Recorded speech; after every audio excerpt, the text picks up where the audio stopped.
Live from Muzzy Field on the sign, Bristol, Connecticut, the Bristol Blues organization brings you Bristol Blues baseball. Good morning, good afternoon, good evening, wherever you may be watching us. Thank you for spending a part of what could be a potential rainy day right here from historic Muzzy Field. I'm Chris Saunders alongside Matt Pollock. The Bristol Blues facing the first place Pittsfield Suns. The Blues 16-13, and the Suns 17-12, 5-5 in their last 10 games. The rain did fall, and we're a couple minutes behind, but both managers, Matt Gedman and Ronnie Palmer, are shaking hands with themselves and the home and field umpires. And the rain will be coming down potentially around 7:30, 7:35. So this could be a very long day here from Muzzy Field. Yeah, we're going to try to sneak a few innings. You know, you only need 5 for the official game, 4.5 if the home team is winning. So we'll see if we can sneak that in. The players pregame around 6 o'clock were still in shorts and T-shirts thinking they were going to go home, not play today. But here we are. Umpires are here. Field looks great considering everything that's happened, and looks like we're going to get underway just a few minutes late. Now, the Blues last night, a Blues team that I think by far had their worst game yesterday. 21, 22 hits against the Bravehearts. Just did not look like a team that, I don't want to say they didn't want to be there, but they looked mentally drained from what was a very long stretch of games between last week and this week playing. I think it was like 12 games in a row. Well, Wednesday and Thursday, the third and fourth, on Wednesday they scored 4 in the bottom of the 8th to win 5-4, and then on Thursday it took them 10 innings to win. I don't recall the score off the top of my head in that one, but they walked it off on a wild pitch, and they 5-4. were 5-4. Thank you. They were at the peak of the mountain. They had won 2 games in dramatic fashion, come from behind wins in both of them, and it was just they were on top of the world. They felt great, and unfortunately, when you're that high on the mountain, the only place to go is down. And yesterday, they might have hit rock bottom. So now the good news is, well, if you're at rock bottom, the only place you can go is up. So they'll try to do that here, but it won't be an easy task against the first place Pittsfield Suns. Well, that game, as you mentioned, against the Rocks, they won 8-7. The Navigators game was 5-4. But going up against this Suns team, batting 253 as a team, 156 runs scored, 57 extra base hits. Here's the big number: 23 home runs. They're first in the FCBL in home runs, and there's a lot of guys in this lineup. I mean, looking at the first couple, the leadoff guy has 2 home runs. You have the number 3 guy with 5 home runs. Your cleanup guy, 6 home runs. The 6th guy, 3 home runs. 7th guy, 2 home runs. 8th guy, a home run. I mean, just a lot of home run potential in this lineup. And Vanderbeck, who in 15 innings has given up a total of 9 runs, does have 10 walks. The walk number has to be down for Vanderbeck, and he has to find a way to be able to throw strikes but be able to command the zone and not fall behind in counts where he has to throw his fastball, because in a ballpark, as we've seen the last couple days, particularly in right field, the ball will carry. Yeah, the ball's been flying out of here. The Pittsfield Suns have home run potential throughout their lineup. But something else to keep of note, they're in first place because they have the most complete roster, as opposing GMs and managers have said. Not only do they hit the long ball, but as a team, they're pitching to a 3.69 ERA. And for a team's record, that is a great number. So when you combine that with all the home runs they hit, they are a very successful team, obviously, as we've seen. And they're first in the FCBO in field percentage, 964 with only 39 errors. Now we're going to pause right now for the national anthem. When we come back, lineups and first pitch right here from historic Muzzy Field.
Starting lineup for the Pittsfield Suns, batting first, Caden Trinkle, batting second, Matt Valenti, batting third, Mark Coley, batting fourth in the cleanup spot, Jackson Peterson, batting fifth, Connor Berry, batting sixth, Matt Malcolm, batting seventh, Bryce Osman, batting eighth, Dan Baruch, and batting ninth, to run out the order, Dom Hughes.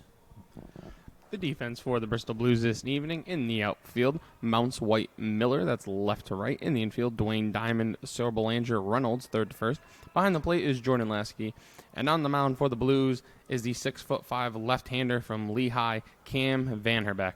Vanderbeck 1-2 with a 5.40 ERA, 3 games started, all appearances, 15 innings pitched, 9 runs, 15 hits, 9 Ks to 10 walks.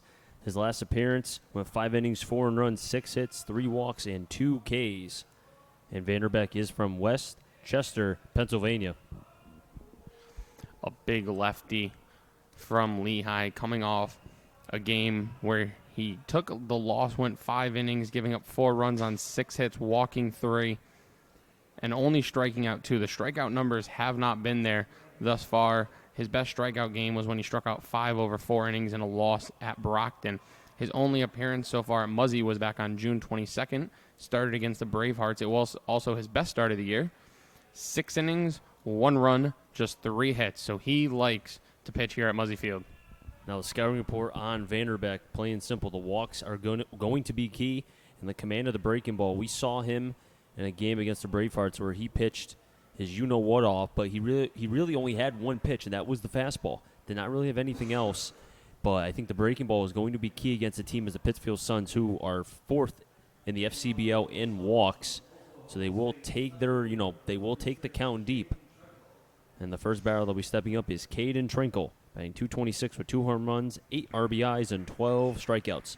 You wonder if maybe the possible rain delay might have clouded both these teams in terms of their preparation, and maybe it takes a couple innings for them to really get things going, which in some ways Vanderbeck could take advantage of early. Yeah, I think this game, if we can decide a winner tonight, whether will obviously play a factor in that, I'm sure. But I think it will come down to who gets their head in the game first. I mean, I mentioned it in the pregame. First pitch, driven on the first baseline, fair.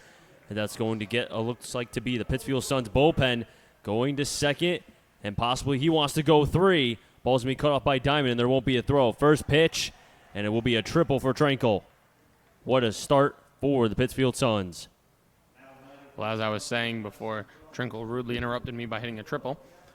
In the pregame, I mentioned that 6 o'clock, an hour before game time, both teams had players outside their dugouts messing around in shorts and a T-shirt. Like, nobody thought we were playing this game, yet here we are, only starting about 9 minutes late. So whoever can get their head in the game first should come up on top. First pitch high, 1-0. Valenti batting .273. Does have 9 walks, 10 strikeouts on the season. Valenti will be a senior at Babson College. Swing and a miss, 1-1. Babson went deep into the NCAA tournament, all the way to the College World Series in Division III, where they just were short of winning the entire thing. 1-1. There's the off-speed pitch, but it must have been high, 2-1. Third straight day the Blues are supporting the 4th of July uniforms. Don't forget, those will be auctioned off tomorrow. Or rather, today, I should say. 2-1. Drops it in, 2-2. Mark Coley on deck, Peterson on double deck.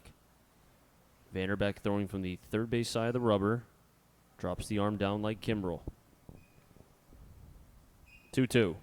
Swinging and a miss. And he gets Valenti swinging. First K for Vanderbeck. That K came at a very good time for the lefty, as Trinkle is still on third.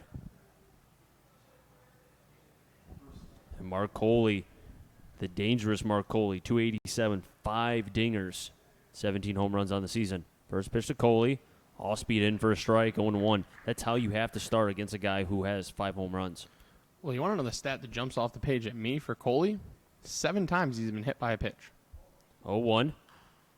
Fouled off 0-2, and you can see how Vanderbeck is approaching Mark Coley with a lot of off-speed pitches, as Coley goes to the University of Rhode Island, is only a sophomore, and he's from Bloomfield, Connecticut, so he's teammates with both Lasky and Austin White.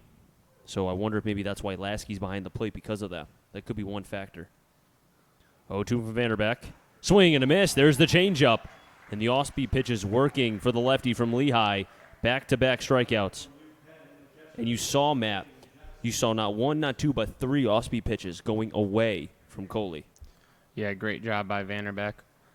Keeping the ball away, hitting the target that Lasky was setting. Retiring a big bat in Mark Coley. Peterson at the plate. Looks at a strike to the back door, 0-1. Peterson also dangerous in terms of the home run, 6 to be exact, with 23 RBIs, batting .286. And we've seen the ball fly out to right field these past couple nights. The left-handed hitter could be a threat here. 0-1 foul back, make it 0-2. Jackson Peterson, 6'1", 210 from the University of Pennsylvania, will be a junior. He's from Libertyville, Illinois. Peterson from the left side of the plate, wearing number 13. Runner on third still is Trinkle. Vanderbeck in the count, 0-2. Outside for a call, strike 3. And Vanderbeck showing a big boy performance in the early part of the game. After giving up a triple to Trinkle, strikes out Valenti, Coley, and Peterson, stranding the runner on third. So after the leadoff triple, no runs, 1 hit, no errors, and 1 player left on base, the Bristol Blues will be coming up to bat. Chris Saunders alongside Matt Pollock, Jack O'Donnell on the manning the controls, and then Connor on the camera.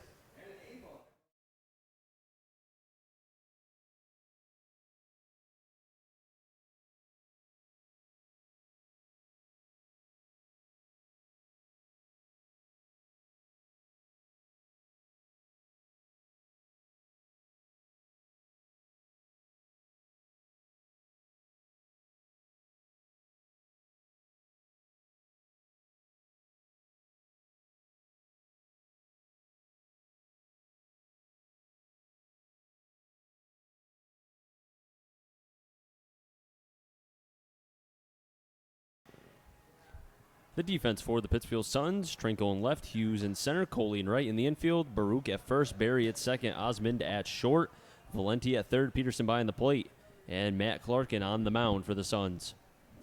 The lineup for the home team, Bristol Blues. Leading off is the center fielder, Austin White. No surprise there. Batting second, the designated hitter, Christian Beal. Brandon Miller, the right fielder, hits third. Batting cleanup, Buddy Dwayne, the third baseman. Behind him is Dylan Reynolds, the first baseman. Batting sixth, the shortstop, Zeke Diamond. Jordan Lasky doing the catching, batting seventh. Batting eighth is Brogan Searle Belanger, the second baseman. And JT Mounts rounds out the lineup. He's playing left. Matt Clarkin, 1-0 with a 3.98 ERA. 4 games started and 5 appearances overall. 20 and a third innings thrown. 9 runs, 9 hits, 14 Ks to 11 walks. And the 5'10", 165-pound left-hander does go to the College of Holy Cross. He is a local product, Fairfield, Connecticut, so not too far here from Bristol. His last appearance, June 29th against the Navs. 3 and a third, 4 runs, 4 hits, 4 walks, and 2 Ks. But what a job by Vanderbeck. Gives up a triple on the first pitch. You know, we saw yesterday what happened with Judenis. Gave up a run early, and that's kind of what started the downturn for the Blues. But gets back-to-back-to-back strikeouts of probably 2 of the top hitters for the Suns in Coley and Peterson, and then got Valenti swinging. Yeah, I mentioned in a game like this, I think momentum is key. And after giving him the leadoff triple and then striking out the side, if your offense can carry some momentum and get you a run or two here, it could be a great start for the Blues and lead to a good night. And it's also a good sign that he had the off-speed pitches working. He had the slider. He had the changeup. That was a pitch he didn't have against the Bravehearts, was that changeup. He had the curveball from time to time, but that changeup is, I think, key against a team like the Suns where they hit nothing but for power. Austin White stepping up, batting .355. Having that changeup for Vanderbeck will be key to keeping these hitters off balance. Clarkin throwing from the stretch. Fires in a strike, 0-1. White batting .355, as I said, 14 RBIs, but does have 28 walks on the season. 0-1 from Clarkin. Backdoor fastball, in for a strike, 0-2. Battle of southpaws, but 2 different southpaws. Vanderbeck stands at 6'5", 200. Clarkin, 5'10", 165. 0-2, White fouls it off, and we'll do it again. I wonder if the umpire may have an expanded strike zone because of the potential for heavy rain. Maybe just trying to get through the 5 here. Very possible. 0-2. Outside, 1-2. And I'm pretty sure White would. I don't think he's ever swung at a pitch like that in his life. Sometimes I think, once you see that ball getting by the catcher, why not take a swing and then just run to first? That's true. 1-2. Towards right. Second baseman Barry fields it. 1 down. 4-3 in the book. Christian Beal stepping up. Christian Beal batting .281. Does have 7 RBIs, 6 hit by pitches. As Beal is a product of Bates College, the Bates Bobcats of the NESCAC. As Matt just shakes his head because he knows how much I love the NESCAC. I think it's an unhealthy obsession. When you broadcast as many games as I do for them during the fall, winter, and spring, you would understand. First pitch to Beal. Inside and almost had his 8th hit by pitch. Watch your lips.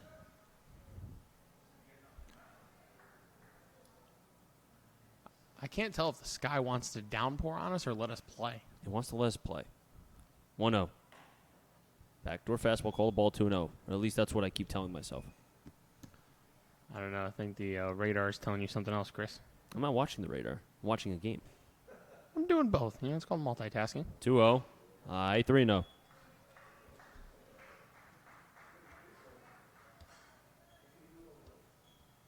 Now you're watching the radar. Yep.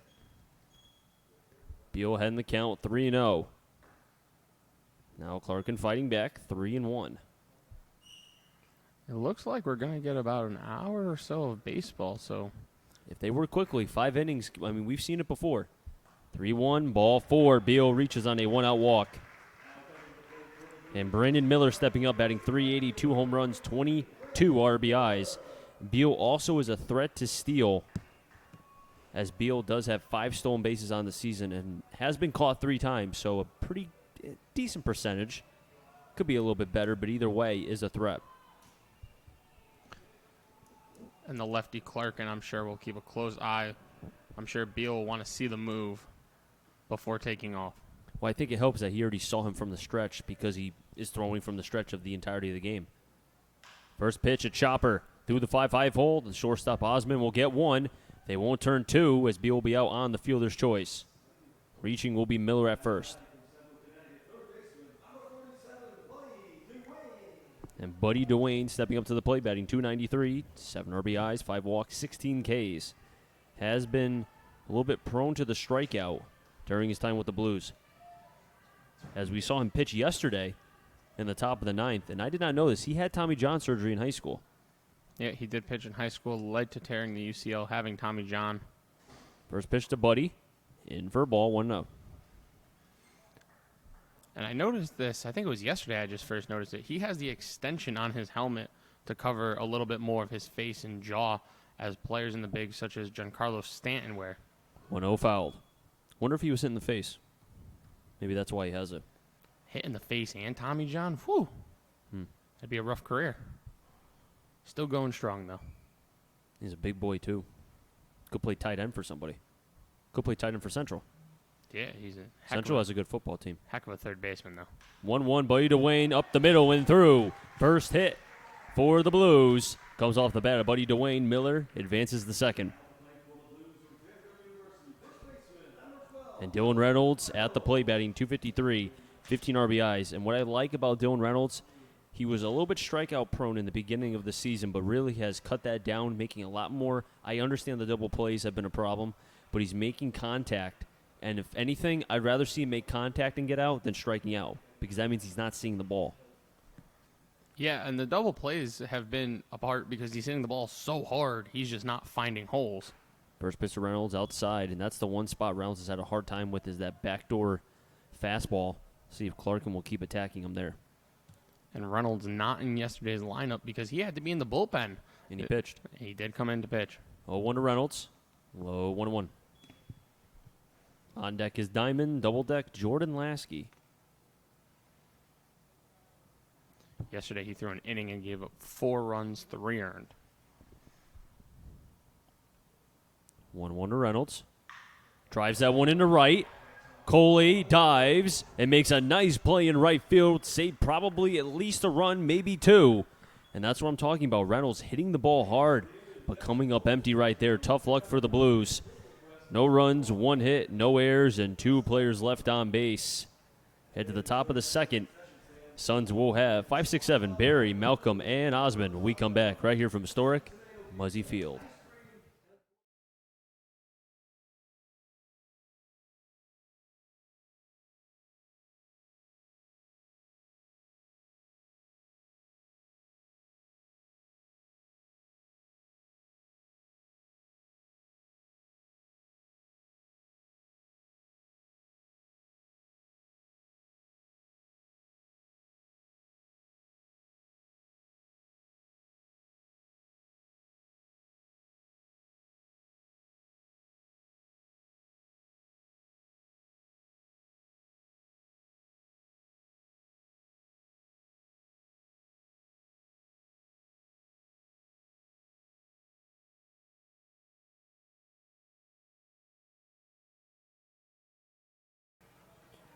Barry, Malcolm, Osmond. If any of them get on, Baruch.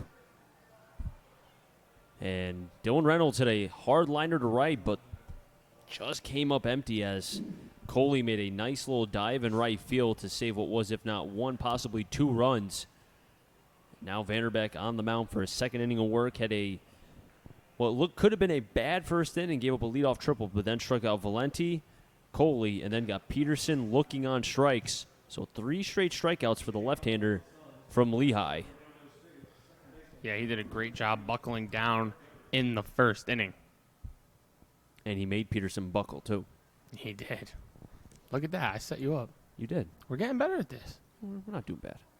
You know you're happy to do a baseball game, even though there's chances of rain.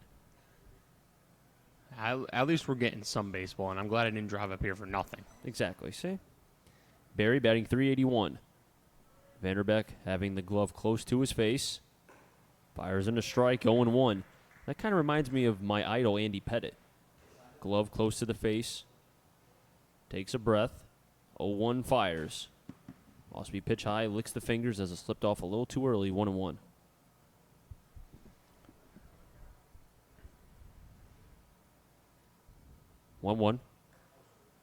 High, 2-1. Vanderbeck, a big lefty. Speaking of big lefties, shout out CC Sabathia going 7 innings today at the Trop. That's your guy. You love him. That's my guy. 2-1. Swing and a miss. Backdoor fastball, 2-2. CC showing love for the fat people. Actually, that might have been the changeup from Vanderbeck. I'll say that was a changeup because it looked to be a tad bit slower, had more tumble. 2-2. Oh. Pass Vanderbeck. Diamond can't make the play. Second hit for the Suns. And Vanderbeck, after he relaxed after that ball was coming right at him, he looked at Lasky and said, "That's on me. I got to get that down." Missed the spot. That pitch was supposed to be away, but ended up being more towards the middle part of the plate, and Barry was able to get a good piece. If it gets past, see, my thing is if it gets past Diamond, then you know it had to be at least a pretty good ball because we've seen Diamond both to his glove side and arm side going vertically and horizontally in multiple facets during this long homestand this week. Malcolm at the plate. First pitch outside. Nice job by Lasky. 1-0. Malcolm batting .315. Does have 3 dingers on the season.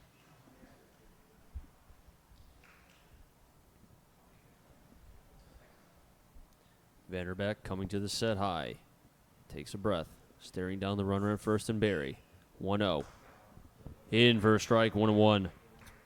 That's a good spot. If that outside corner is going to get called for a strike, Vanderbeck needs to attack it.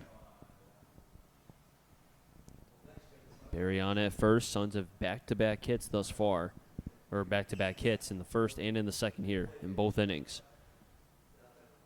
1-1. Runner stays. Swing and a miss. 1-2. Malcolm tried to stay back on that one. I think he saw a meatball coming in.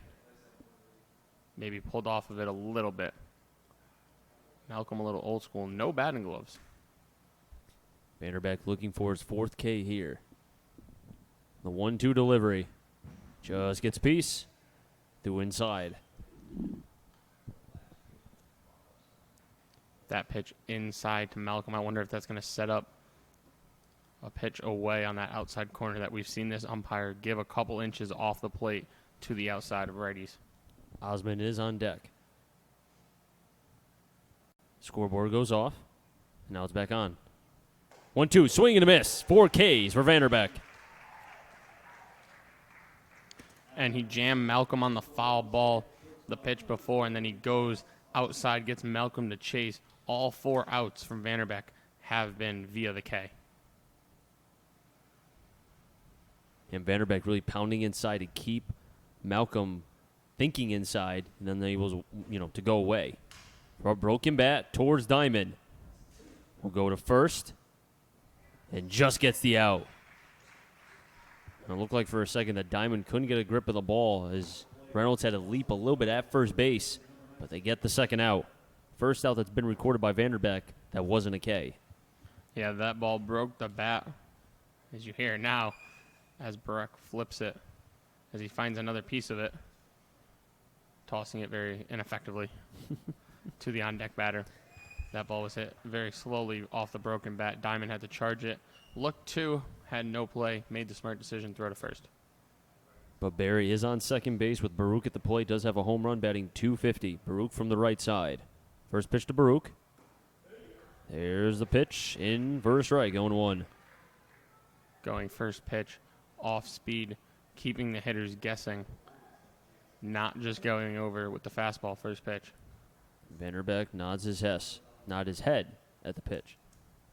0-1. Curveball outside, 1-1.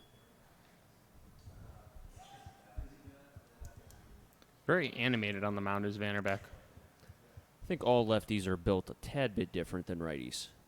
All do their own little things, depending on who they are. 1-1. Towards left center, and that's going to drop for a base hit. Gedman's waving around the runner. Mounts his throw, comes in. It's offline. Lasky tries to tag him and can't. And a run will score. RBI single and then reaches on second on the throw is Baruch. That'll give him 8 RBIs. Barry scores. It's 1-0 Suns. Mounts did a great job fielding the ball. The throw just a little up the third base line. Lasky tried to apply the tag, just couldn't.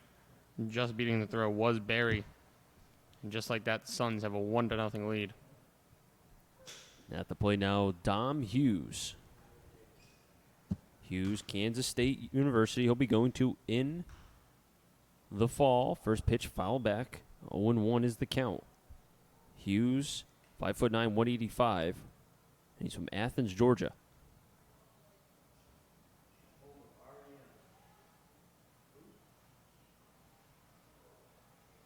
Vanderbeck surrenders his first run so far. 3 hits, 1 in the first, 2 here in the second. And the 0-1, outside for a strike, 0-2. And you wonder if Diamond had an opportunity to turn 2 here, that could come back to haunt the Blues depending on what happens during the duration of the game. So there was a missed opportunity there. 1-2 towards the Reynolds in right. He's going to take it himself, tag first base. Scored at a 3 unassisted, but the Suns do get a run. 1 run on 2 hits off the bat of Baruch for his 8th RBI of the season, and 1 runner left on base. Head to the bottom of the second. Your score, Suns 1, Blues 0. Bristol Blues will have 6, 7, 8. Diamond, Lasky, and Belanger. We come back.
Six, 7, 8. Diamond, Lasky, Belanger. If any of them get on, JT Mounts, the Oklahoma State product, will be going to in the fall. Will be batting 9th. as the Pittsfield Suns did get an RBI in the top of the second as Dan Baruch, who will be going to Boston College, got his 8th RBI this season. Scoring on the play was Connor Berry. And Zeke Diamond, who's batting .383 with a home run, 7 RBIs. And I would say he's almost as guaranteed as can be to make the All-Star team, which I'm pretty sure is next week. All-Star game will be the 16th in Pittsfield. So it's like 2 weeks now. A week from Tuesday. Correct, so it's in 2 weeks. Week and a half, yeah. Clarkin back on the mound. Diamond goes to bunt towards third base. Clarkin has to field it, throws to first. Nice play from the pitcher, Matt Clarkin. They just get the out. And we've seen Diamond will do that as the third baseman Valenti was playing so far back. But the pitcher being able to field his position. Just getting Diamond at first. I thought he was safe. As it looks like Lasky didn't know he was up or just wasn't ready. Maybe he thought he was safe too. And according to our computer operator, Jack O'Donnell, he was out by at least a half a step.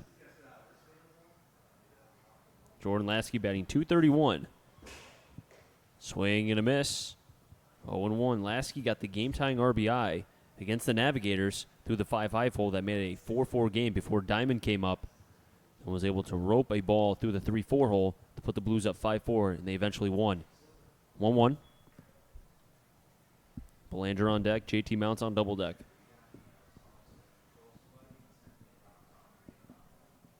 1-1. 2-1. Blues as a team batting .279, 61 extra base hits, 134 walks, and 214 strikeouts. 2-2. Lasky fouls it behind us. Evens the count 2-2. Suns with a run on 3 hits and no errors. Blues no runs, 1 hit, and no errors. Lasky needs a little bit longer pants, I think. Why you say that? 2-2. Lasky sends that one into center. Hughes towards right center. And making the play was Coley's. That ball started to cut towards right. Quickly 2 down here in the bottom of the second. Lasky can't decide if he wants no-show socks or high socks. He's got to make a decision. He's kind of in between right now. Brogan Sir Belanger batting .225, 2 RBIs, and 14 strikeouts. Suns defense ranks number 1 in the FCBL, .964 fielding percentage, has 39 errors as a squad. Belanger looks at the first pitch outside for a ball. JT Mounts is on deck.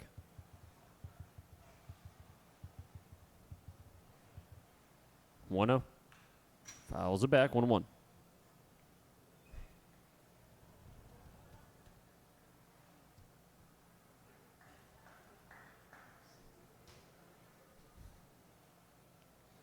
One. 1-2. And Chris, I think you're right. This umpire's zone is a little extended. But you know what? I'm okay with it. That's a shock. The first compliment from you all year. 1-2. In for a called strike 3. 15 Ks for Belanger this season. As he looks at a called strike 3. Clarkin with his first K tonight. 1-0. Suns over the Blues. We're at the top of the third. Pittsfield Suns will have the top of the order when we come back.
Top of the order for the Suns, Trenko, Valenti, and Coley. If any of them get on, Peterson.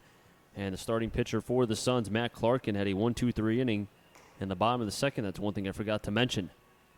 So Clarkin doing his job right now, only surrendering 1 hit through 2+ innings. Vanderbeck has given up a run on 3 hits so far in 2+ innings. Here in the top of the third we go. As the last warm-up pitch, Lasky throws it to second. Diamond leaps and then tosses it to Belanger, who gives it to Buddy Dwayne. Dwayne looks at it and then tosses it to Vanderbeck. Great job by Clarkin in the bottom of the second after his team gets him a run in the second. We talk about it. The shutdown inning. Doing a great job there. Pretty good crowd on hand tonight, though, I have to say, for the inclement weather. Or chances of it, I should say. Considering the elements. Good crowd. First pitch from Vanderbeck. Valenti, as he did in his first at-bat, took a swing, but this time, instead of hitting a triple, came up empty, 0-1. The 0-1. Lasky frames it, but just a pitch. That was outside, 1-1. Matt, I will say, I've been having a lot of fun with you this week. It's been a long week, but it's been a fun week. So we're going to miss 1 and 2. Except for yesterday's game, which was just completely one-sided. The Blues have played well at home here this week. The baseball gods want us to play today. 1-2. Valenti's going to send that one towards left. On the run is Mounts. He dives. He can't make the play as it gets towards the Blues bullpen. Trenkel, he wants to go 3 again. Mounts' throw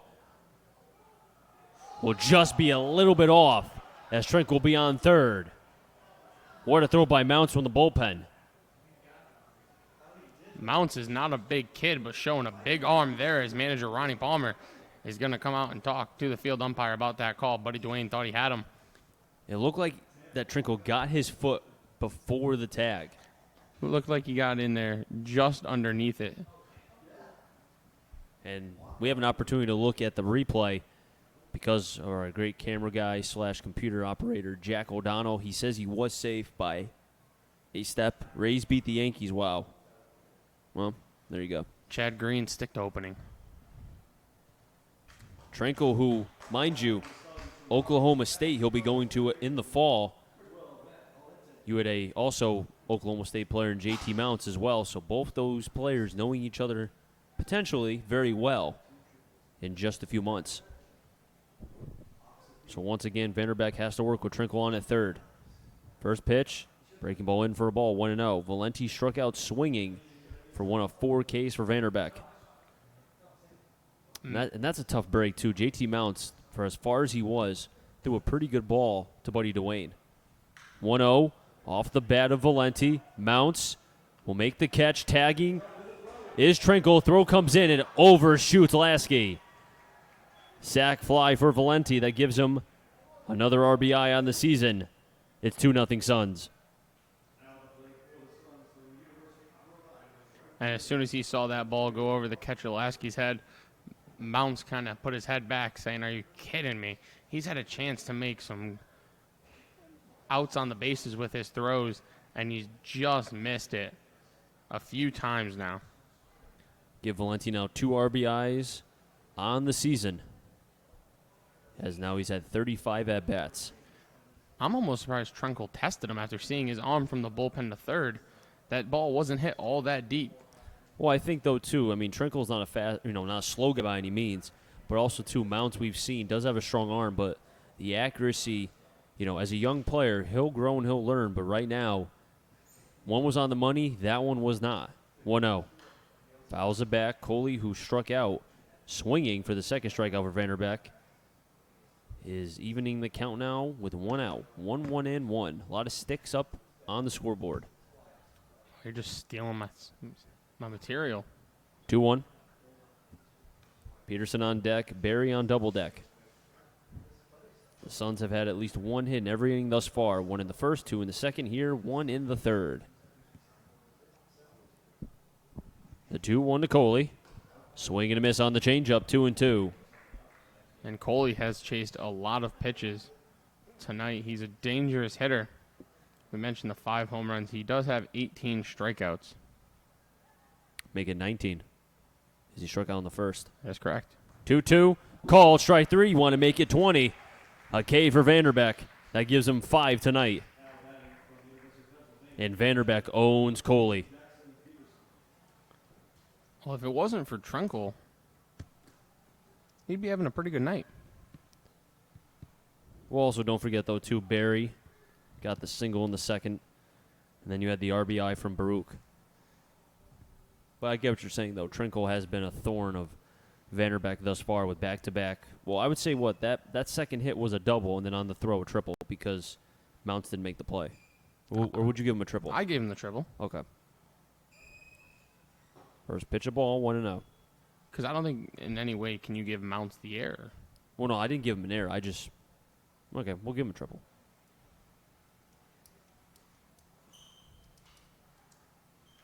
One 1-1. Peterson struck out looking to end the first, which at the time was 3 Ks for Vanderbeck, back-to-back Ks. 1-1. Outside, 2-1. This is the only game in the FCBO being played. The Brockton Rocks and Nashua Silver Knights, and then the Worcester Bravehearts and Westfield Starfires all postponed. 2-1, broken bat. Over to Belanger. He fields, double clutches, gets it to Reynolds. And the third and final out was recorded, 4-3 in the book. But the Suns do get a run. Sac fly from Valenti. Scoring was Trinkle. It's 2-0 Suns over the Blues.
Bottom of the third, 9th and top Mounts, White and Beal. If any of them get on, Miller. As Clarkin had a 1-2-3 inning in the bottom half of the second. And Mounts, who, and I have to say, for a young player, some guys would be timid and maybe not want to make the plays that he did in terms of the dive and the throw. This player showed that, you know what, he will try to be able to do his darnest to be able to make 100% plays. He is giving it 100% effort out there. First pitch, low to Mounts, 1-0. On every single play, every single ball hit his way. Mounts batting .278. Does have 7 walks on the season. Swing and a miss, 1-1. Mounts will go to the opposite way, and that's something that he wants to try to do more of, is going to left center. Instead of pulling so much, try to stay deep within the zone. 1-2, though, is Mounts. As it looked like he got a piece of Peterson, the home plate umpire, going over to give Peterson a couple seconds to collect his thoughts and maybe make sure he's okay. Suns 17-12. They are in first place in the FCBL, 5-5 in their last 10. Their last game on July 5th. They beat up Nashua 13-4. The 1-2. Swing and a miss. Back-to-back Ks for Clarkin going back to the bottom half of the second inning. 2 Ks for Clarkin tonight.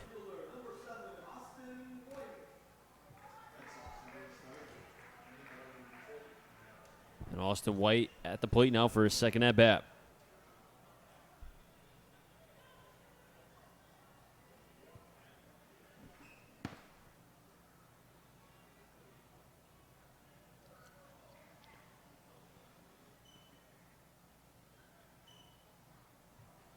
White takes a pitch outside, 1-0. Looking ahead to the forecast, it looks like we're on the pace we're going, we will get in 5. In first strike, 1-1. But that also means the Bristol Blues are technically down to their last 7 or 8 outs. Horrible. Wow, bad math by me. Last 8 outs. 1-1. Chopper over to second. Barry. 2 down. 4-3 in the book. Second time White has grounded out to Barry at second. And Christian Beal stepping up. He walked and was out on a fielder's choice when Brandon Miller was up back in the first.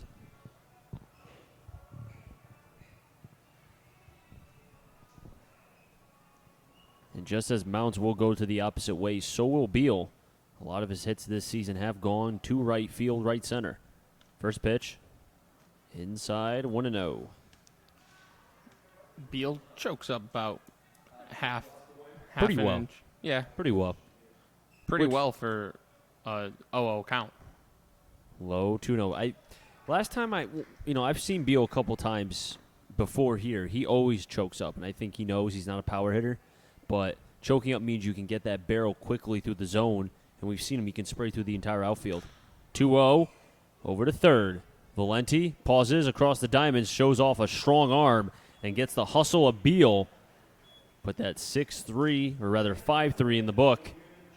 And another 1-2-3 inning for Clarkin. That's 6 in a row retired for the left-hander.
Top of the fifth, 5, 6, 7, Barry, Malcolm, and Osmond. Fading on Baruch.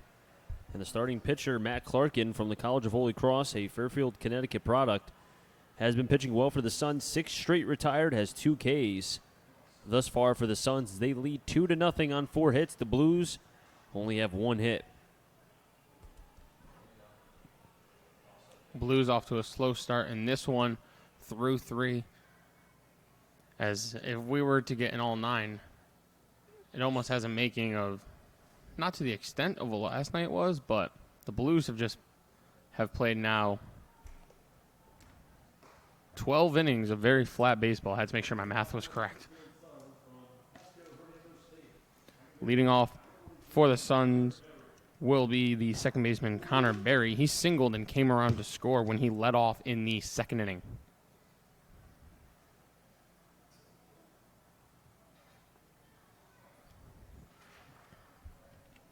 Vanderbeck so far with 5 strikeouts, but has given up 2 runs on 4 hits.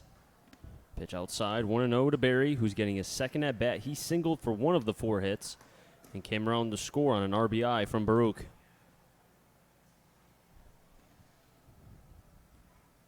The 1-0. Big Daddy hack, 1-1. I think Barry has a blue bat. Looks like a blue bat to me. He has blue tape, I think. 1-1. Change up high, 2-1.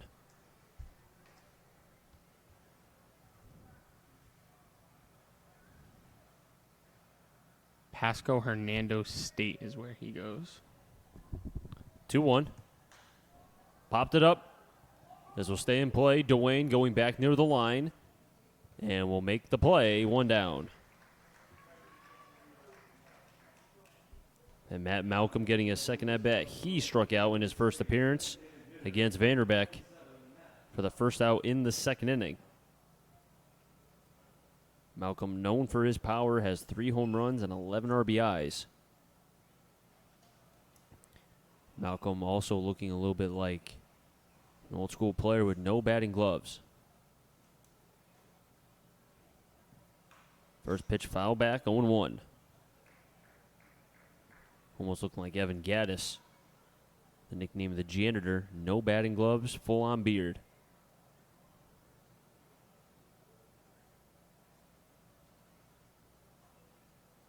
The 0-1. Pitch was low, 1-1. I was doing my research on Connor Berry with the blue bat. His college is green and yellow. Maybe his favorite color is blue. Maybe. 1-1, swing and a miss, 1-2. Speaking of Evan Gaddis, is he still in the league? He's a free agent. So he didn't get picked up by anybody. That would be correct. Too bad. He was a fun player to watch. And he was a janitor. Can you believe that? Janitor to big leaguer. 1-2. As I'll go foul up to the Suns bullpen, and it will. Count will remain 1-2. Top of the 4th, 1 out. Berry led off the game with a fly out to Dwayne near the shallow left field line. And a 1-2 count on Malcolm. And the 1-2. High. Lasky shaking his head. That's what he wanted. That elevated fastball. 2-2 could set up now a breaking ball. As we saw, a lot of pitches inside, and then Vanderbeck would go away. Exactly what he did to Malcolm the last at-bat. 2-2.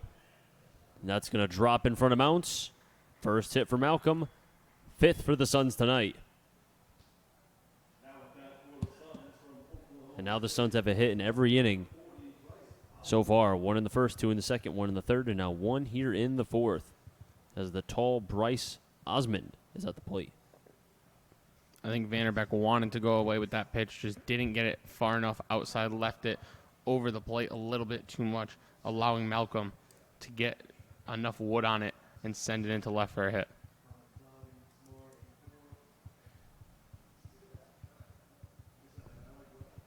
First pitch. Called a strike. 0-1. Osmond going to Oklahoma State University. 6'3", 180 from Jenks, Oklahoma. Staying local at his college. 0-1 check swing. Called a strike. 0-2. And he's a very tall young man. 6'3", 180. And he's an outfielder too, so you can only dream of what's going to happen when he fills out. But maybe a little bit more weight and power. Already has 2 home runs. 0-2, runners going, pitches in, throw to second, is going to get into center field. Malcolm heading to third. Austin White's throw a little bit offline. And on the overthrow, advancing to third is Malcolm. That pitch called a ball as well, so it'll be a 1-2 count on Osmond. So a slippery ball there as Lasky did not look to have been really get that fall through on the throw. Score that, a stolen base and an E2. And the infield will be in now with 1 out. And that tells me that this may be a low-scoring game tonight for the Blues, as maybe they're even thinking about the weather as well. I was just about to say, I think they're playing for a not 9-inning game. Foul back, 1-2. And I can't fault Ronnie Palmer for that just because, as you said, the weather could downpour within 5 minutes the way it's been tonight. As Matt, our meteorologist tonight. 1-2 to Osmond. Swing and a miss. Vanderbeck with the K. And it came in a good time, 2 down. Right now, it looks like we have another 30 to 40 minutes before anything major comes in. Obviously, you could play with some raindrops, but it looks like once it gets here, it's going to be coming down. Baruch at the plate. Got an RBI back in the second. First pitch. In for a call. Strike, 0-1.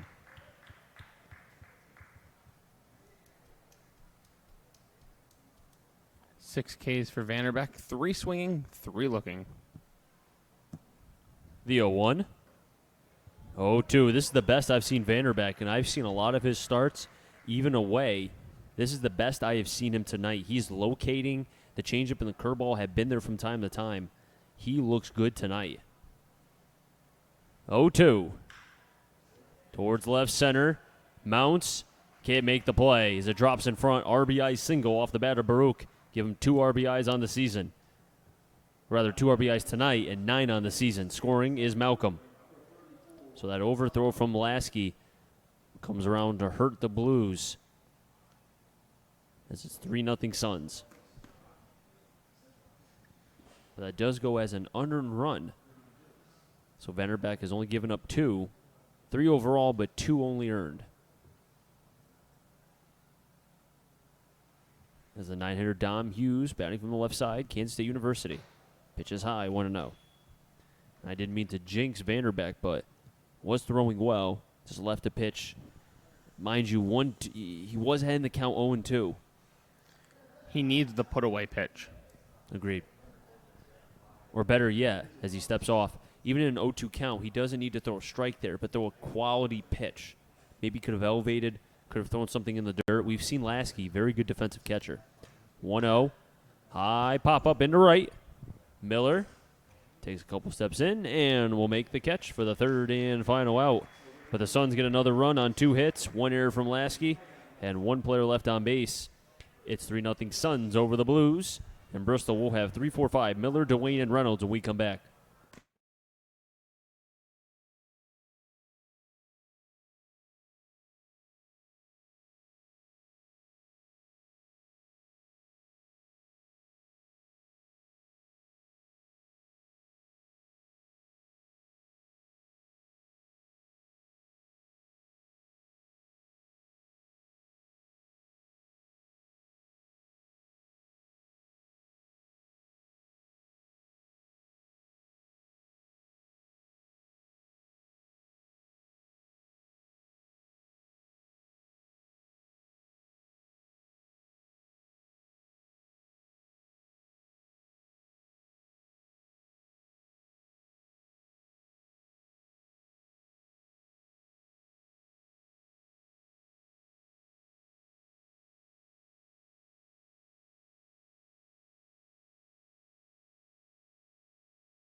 Six straight retired for Matt Clarkin for the Suns, and he'll have an opportunity for 7, 8, and 9 right here. But he'll have 3, 4, and 5 in the lineup. Miller, Dwayne, and Reynolds. Miller, who did have a 2-run shot, or rather, no, it was a 3-run shot a couple days ago, was at the plate here. Both him and Parker Upton homered in that game against the Brockton Rocks. Yeah, the offense was clicking and then just decided to disappear last night. As now Miller asking for some pine tar, I believe. He'll get the stick. He'll drop the stick. And now he'll make his bat a little stickier.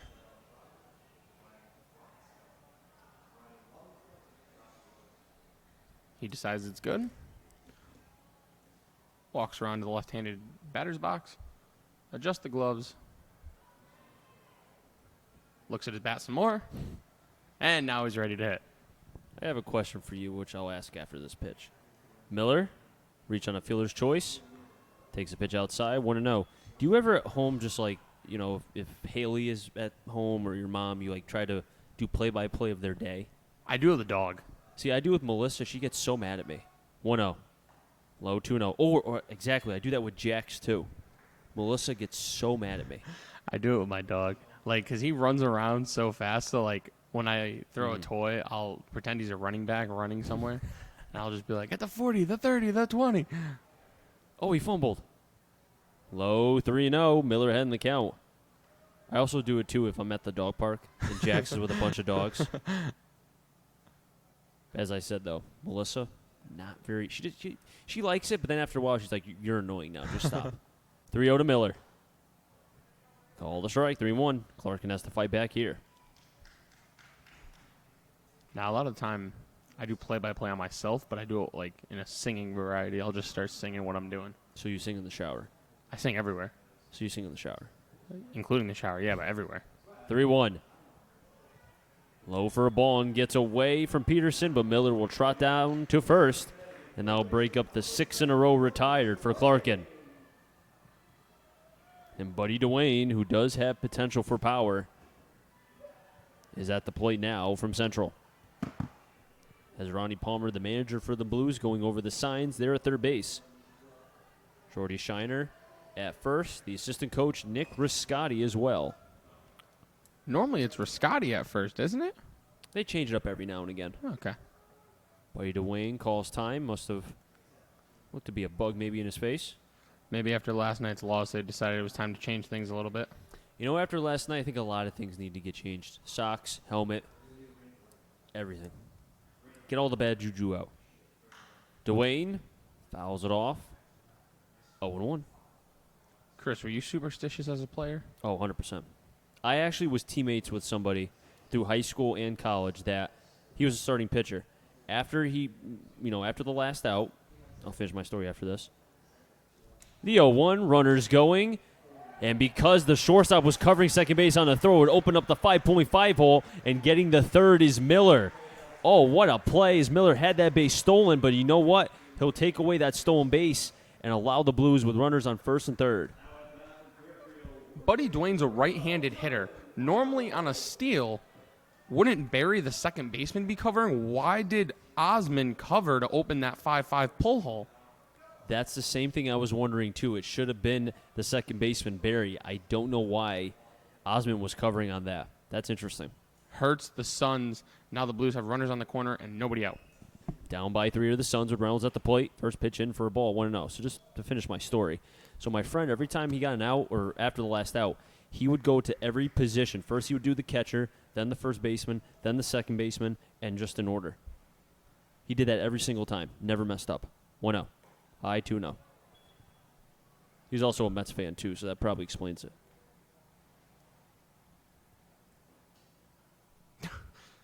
A subtle jab at the Mets. I saw something, a pretty interesting stat on them. 2-0. High 3-0. If they saved 50% of the games that they lost, they would be, I think, in the wild card. If they saved 25%, they would be... No. If they saved 50% of the games they lost, they'd be in first place in their division. 25%, they'd be in the wild card. 3-0, and for a strike, 3-1. If they saved 75%, they would have had the best record in baseball. That Edwin Diaz-Robbie Cano trade has to be like the worst in baseball in recent history. The 3-1. Reynolds right back to the pitcher, Clarkin. And now they have the runner on third, Miller, in a rundown. And they tag Miller out. Peterson slips, does a little bit of a swan dive. But Clarkin showing off his moves again from the pitcher spot. As Reynolds will reach on the fielder's choice. Dwayne gets the second.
First and second, nobody out, but a fielder's choice and a double play ended that.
Top of the fifth, top of the order also. 2 for the Suns is Trinkle, Valenti, and Coley.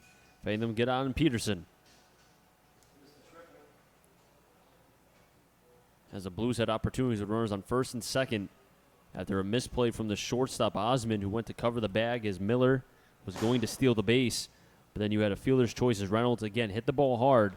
They got Miller, correction, on the fielder's choice. And then you had a double play from Zeke Diamond as Valenti to Baruch, as the Suns showing off their number 1 in field percentage defense there. And as I said, Mr. Triple, Valenti, is at the plate now. And yesterday we saw 2 players in the Bravehearts lineup go 5 for 5 at one point. Again, we're seeing another good hitter here. First pitch, breaking ball high, 1-0. Yesterday also came from the leadoff spot. I believe it was Nicholas Martin. It was. Hit a home run. In the leadoff spot, 5 for 7 he finished. 1-1, foul ball up the first baseline, 1-1. First base coach hits off his hand. Got to soften up those hands, coach. I think, if I recall, that should be the bench coach, Chad Shade, who played with the Suns last year. He went to Springfield College, and he was a heck of a player, very fast. Got to soften up the hands, though. 1-1, he was an outfielder. Fouled it back, 1-2. So he has a little bit of an excuse. No excuses. And what time is it saying the rain will hit? Anywhere between 8:30 and 8:40-ish, give or take. And it'll stay here for 2 hours? Yeah. 2 hours. 1-2 gets away from Lasky, no harm, 2-2. So the Blues could potentially be down to their last 3 outs here in the bottom half of this fifth. Well, the pace we're holding, it is already 8:10 here in Bristol, Connecticut, so. 2-2. Curveball low, 3-2. Well, I'm going to play glass half full. If the Blues lose this game in 5, say it is 3-0, yes, you lost. Yes, you lose a game in the standings. But your bullpen got a full day's rest. Payoff pitch. High for a ball. And Vanderbeck can't believe it. Trinkle on it first.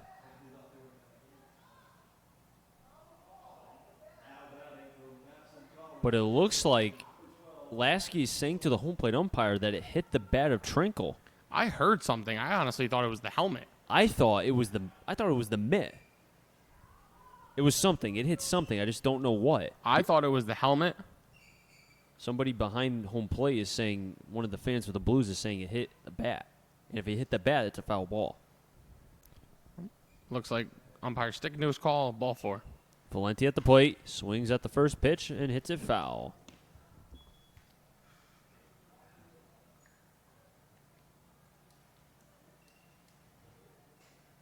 Except for the 4th inning, the Suns have had the leadoff runner on in every inning thus far. The 0-1. Gets underneath Lasky. He can't find it. Wild pitch.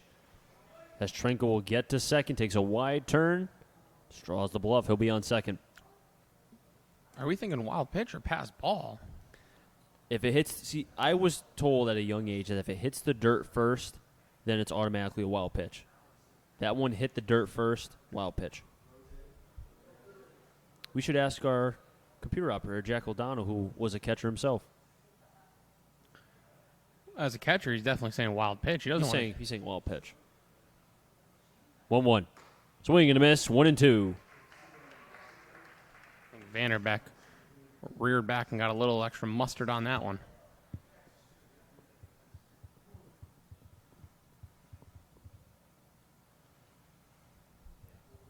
The 1-2. Curveball high, 2-2. Couldn't snap it down.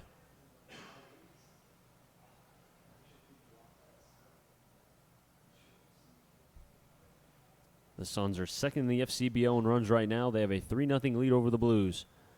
2-2 on Valenti. We'll have to wait as he's staring down Trinkle. Vanderbeck is.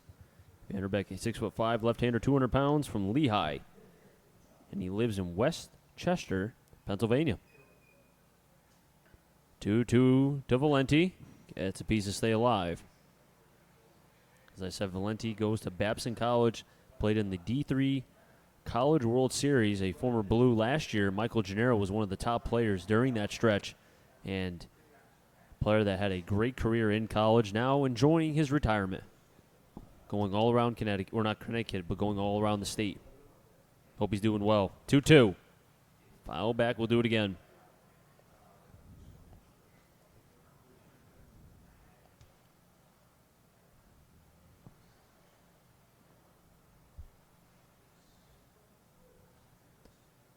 Vanderbeck dangling the arm, the left arm.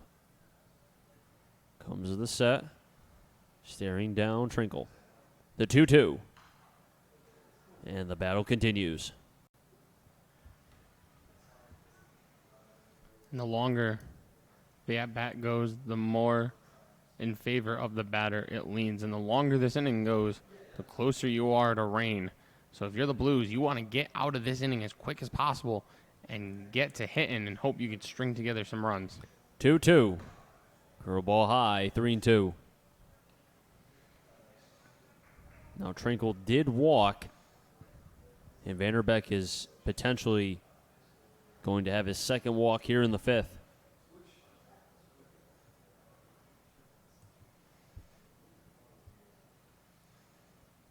Valenti batting from the right side.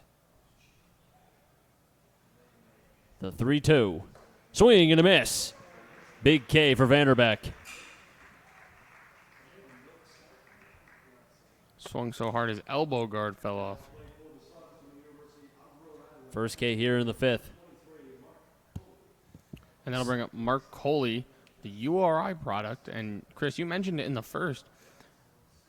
Blues catcher Jordan Lasky, also URI product, so they're teammates in Rhode Island. And so far, Coley with 2 strikeouts, so Lasky knowing how to keep his college teammate at bay thus far. Vanderbeck with now 7 Ks. First pitch off speed, call the strike 0-1, and you're seeing how they're attacking.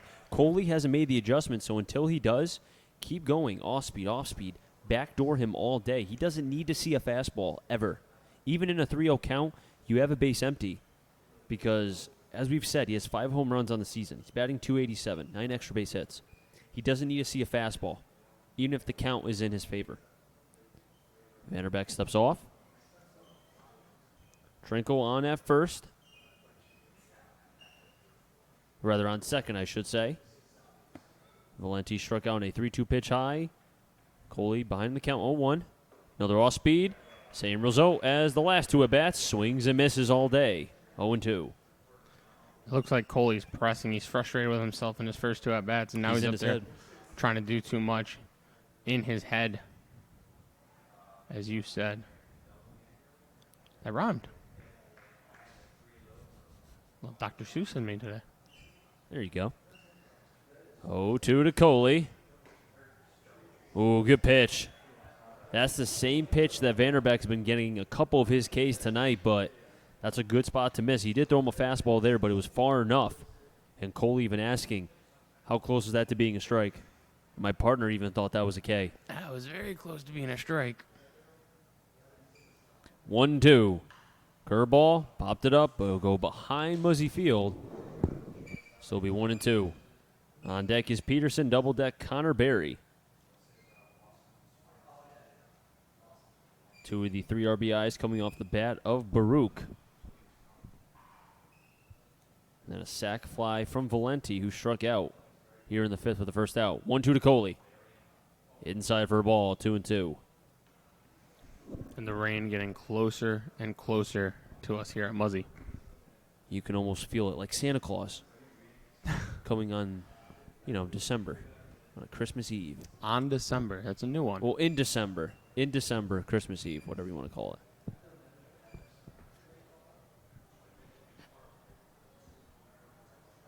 Hey, it's Christmas in July in some places.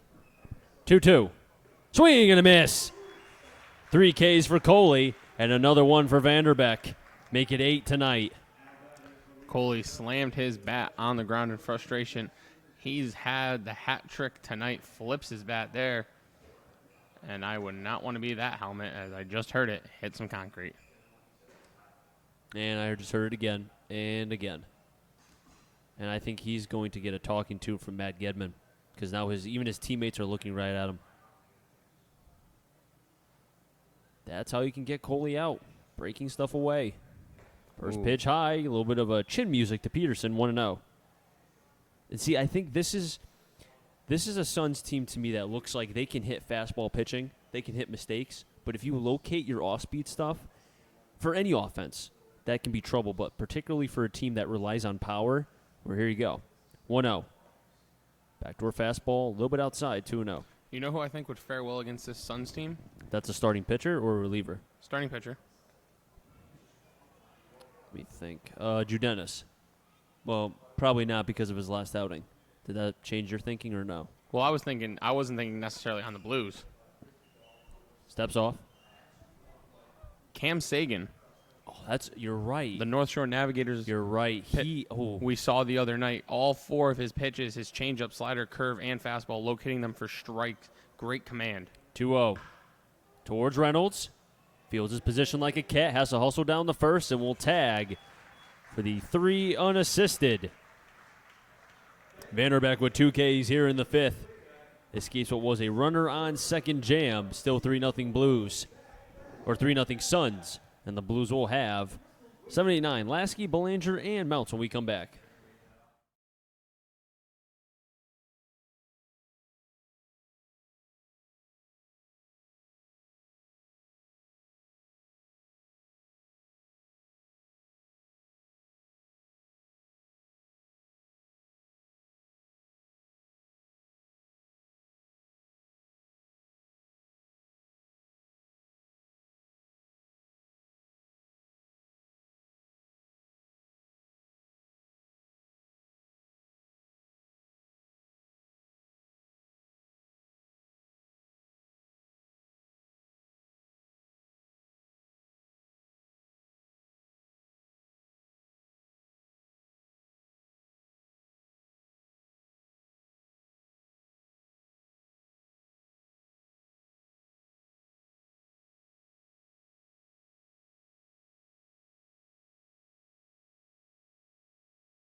Lasky, Belanger, and Mounts for the Blues right here in the bottom of the 5th. Suns up 3-0 over the Blues.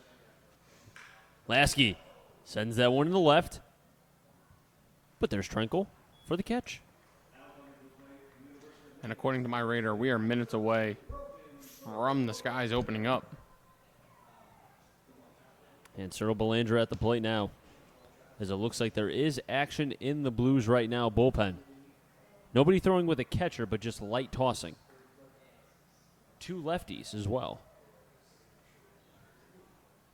I think one's Nyman and the other one's Shane. Could be wrong. I did see Nyman head down there. Which is interesting because I thought, and this is just my guess, I thought Matt Shane would be starting tomorrow. Because he pitched last week. 1-0, 2-0. No, he didn't pitch last week. The last time we saw him, he pitched against Nashua. I'd have to go back. Your memory is better than mine, let me tell you. Let me go back in my handy-dandy notebook. Pitch missing, low and out for a ball, runs count 3-0 to the Blues second baseman, Brogan Cyril Belanger, who struck out looking in his first at-bat. Was July 1st, that's 5 days ago. He could start, just because it'd be 6 days rest for him. He is an option to go tomorrow. The 3-0. Inverse strike, fighting back is Clarkin, 3-1. Clarkin with, at one point, 6 straight batters retired through the second and the third, but gave up a leadoff walk to Miller. And he was out in a fielder's choice later on. 3-1. Low for a ball. And as he did in the fourth, has at least 1 walk in the inning. and he's not too happy with that. JT Mounts at the plate. He struck out swinging in the third for the one of 2 Ks for Matt Clarkin, who goes to the College of Holy Cross. 5'10", 165 left-hander. As the Suns do have somebody in the bullpen right now warming up. First pitch. Outside 1-0.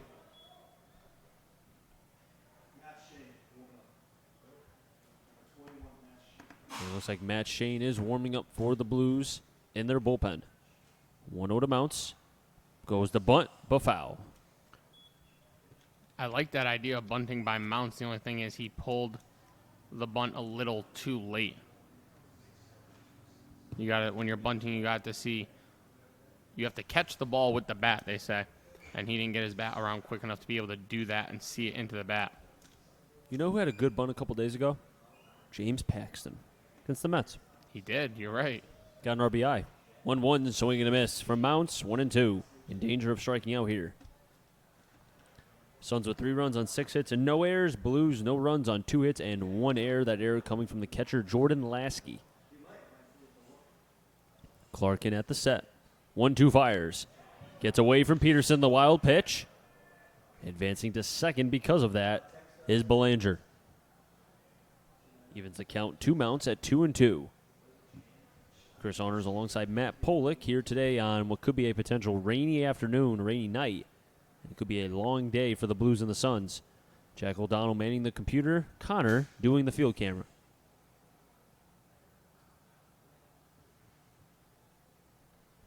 Two. Swing and a miss. Mounts with his second K tonight. And third for Clarkin. That'll bring up the Blues leadoff man, their center fielder, Austin White. 0-2 thus far. Both times he has grounded out to Barry at second.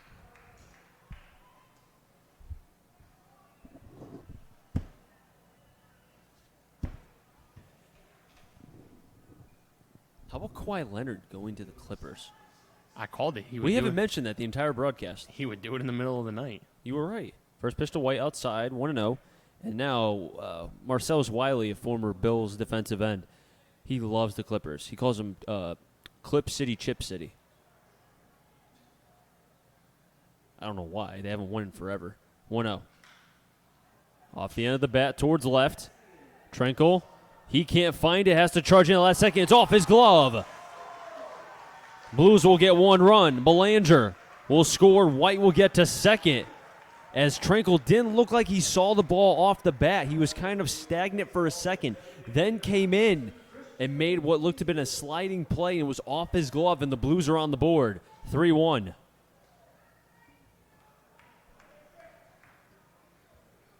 And that should be an error on the Suns. So each team will have 1 error.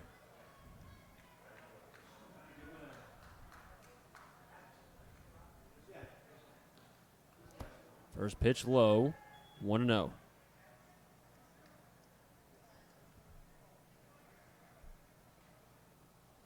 Now each team has 1 error, something the Suns have not done much. They're first in the FCBL in field percentage at .964. That's going to take a hit. 1-1, Beal sends that past the second baseman, buried into right center. Rounding third and scoring is White on the throw. Can't make the play. And Beal will get to second, and he is hyped. Second run for the Blues. He gets the second on the throw. And the Blues cut down the deficit to 1. And the Blues aren't done yet. Is now the pitching coach. Brandon Shalinka is going out to talk with his lefty, Matt Clarkin. This is a great play by the Suns. It is called stalling. The rain is coming. It's just a matter of when. Take your time and sneak out of here with a win.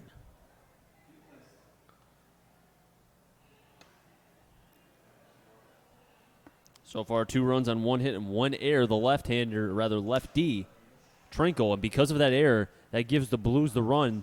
Those runs will be unearned from Clarkin, but still, that's tough luck that he's still on the mound. And Brendan Miller will be at the plate.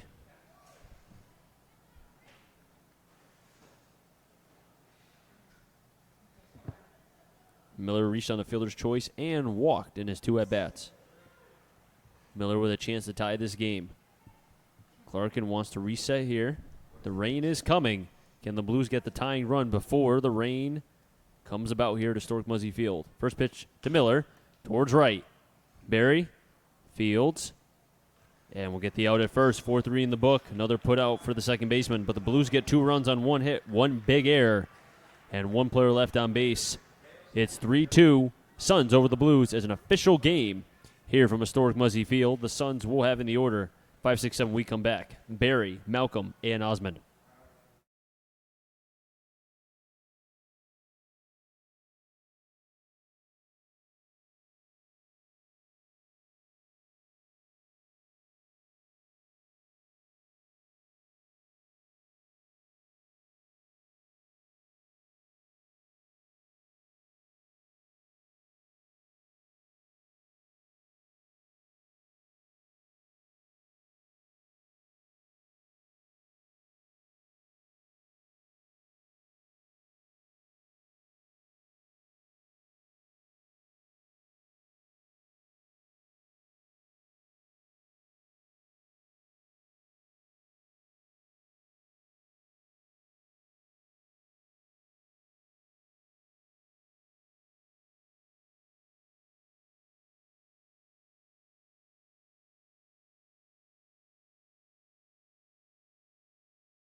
Barry, Malcolm, and Osmond. If any of them get on Baruch.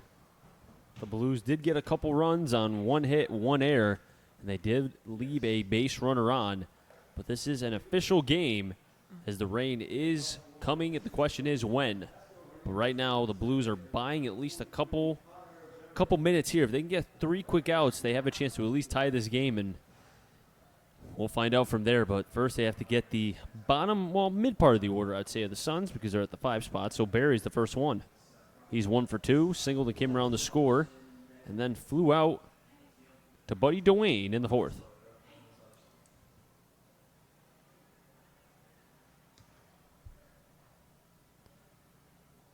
Vanderbeck thus far as he delivers first pitch chopper. Belanger, slick fielding over to first, and Belanger gets the first out here in the 5th, or rather the 6th.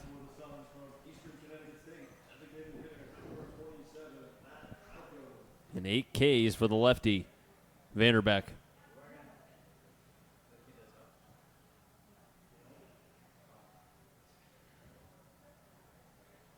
Vanderbeck had 7 Ks through 4 1/3, and now has 8 Ks through 5. At the plate now is Malcolm. He swings at the first pitch, pops it up into right center.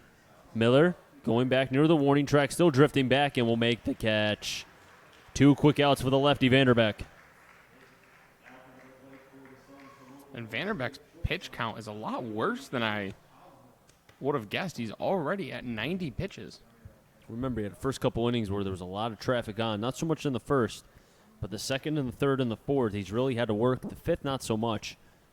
Even with the Trinkle, who's been able to reach this far every single time on base for the Suns. Firing strikes is Vanderbeck, 0-1 on Bryce Osmond. Osmond struck out and grounded out in his 2 at-bats, 0 for 2. Pitch low, 1-1. Vanderbeck looking for a 1-2-3 inning here. Blues will have in the order 4, 5, 6 in their bottom half of the inning. Change up high, 2-1. Vanderbeck just looking to get this 3rd out here in the 6th.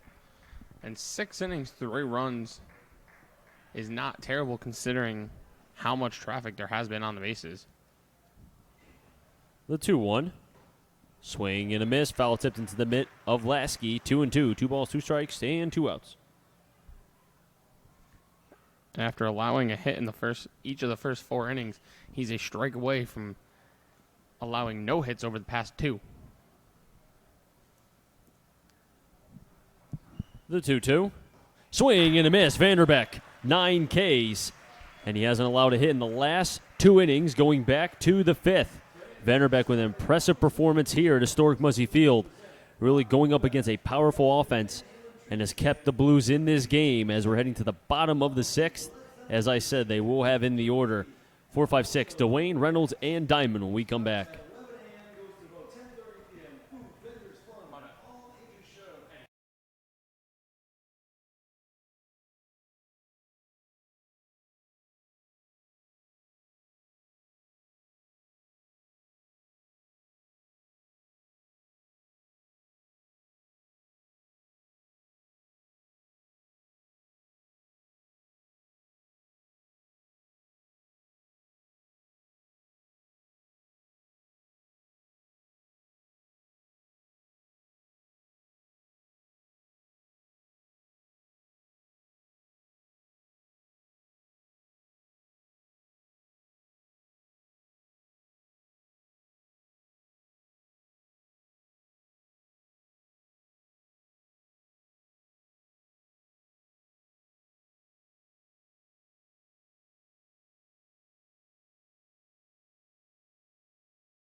Buddy Dwayne stepping up for the Bristol Blues as they're down 3-2 here in the bottom of the 6th. The rain has so far stayed away from historic Muzzy Field.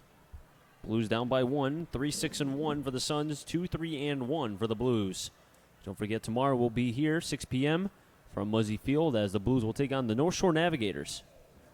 Pre-game starting at 5:55 here on the Bristol Blues YouTube channel. Time has been called as looks like the gate had to be closed, and now it is. And the home plate umpire will say ball game continues.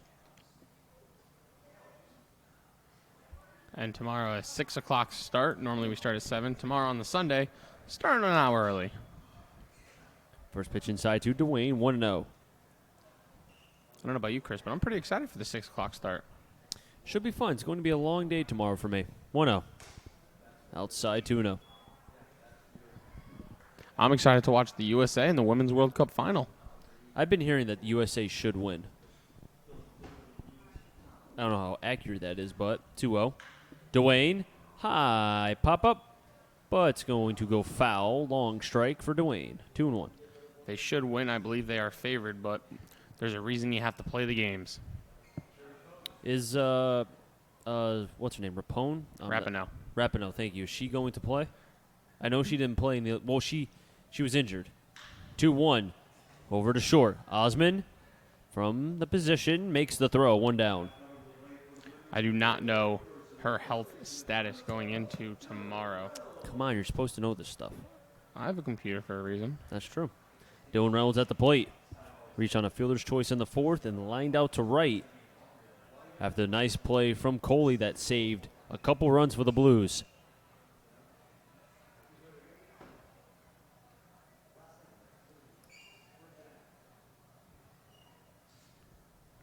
First pitch inside, 1-0. 11 hours ago, the report came out. She is, quote, good to go for the final. Well, there you go. Dylan Reynolds at the plate, 1-0 high, 2-0.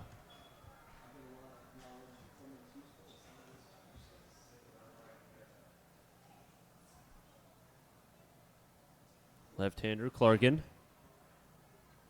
Comes to the set, 2-0 to Reynolds. Towards right side. Fielded by the first baseman, Baruch. But they're going to say that's a foul ball.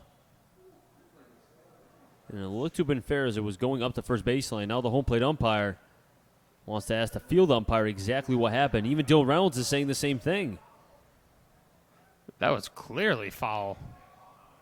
Field umpire pointed, and it will be foul. And now Gedman's coming out, and he's not too pleased. Okay, this might be a stalling tactic. You sure about that? Because that was about 2 seconds. Okay, I'm just going to stop talking about stalling. Maybe you're stalling.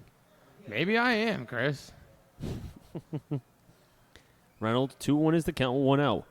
Dwayne led off this inning with a ground out to short. Reynolds takes a pitch in, 3-1. This guy. Looks good. Pitch outside. Reynolds gets the walk. 12th walk of the season for Dylan Reynolds, the Fairfield product. You think this guy looks good?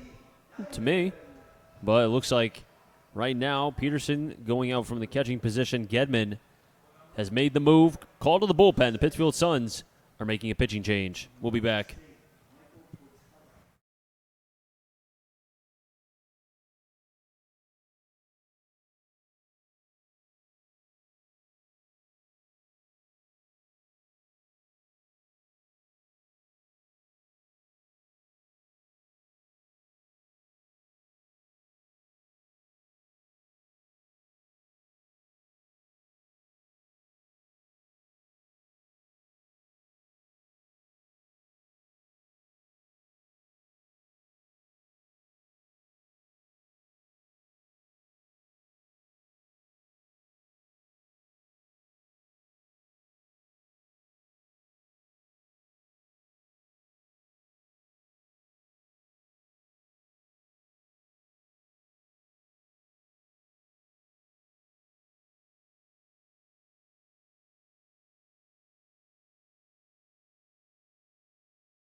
New pitcher on the mound for the Suns. It will be Michael Portela, who is 0-1 with a 5.78 ERA. Has started one game.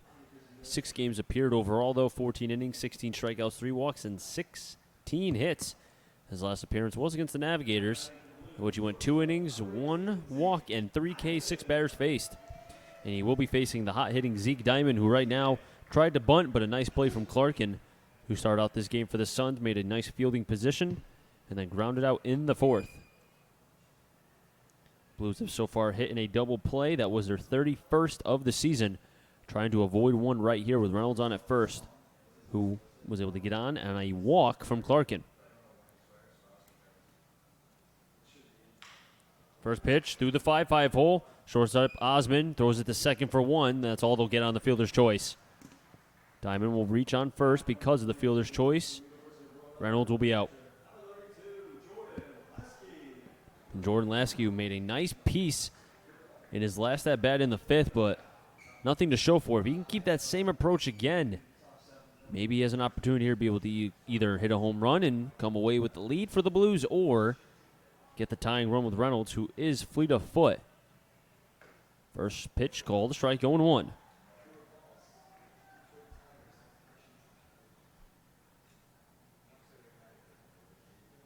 Blues with so far 3 hits have hit in the 1st, the 4th, and the 5th. Lasky towards third, up a foul. Ronnie Palmer was waiting to field that position, but Valenti said, nope, I'm going to get in front of you. How rude of Valente. How rude.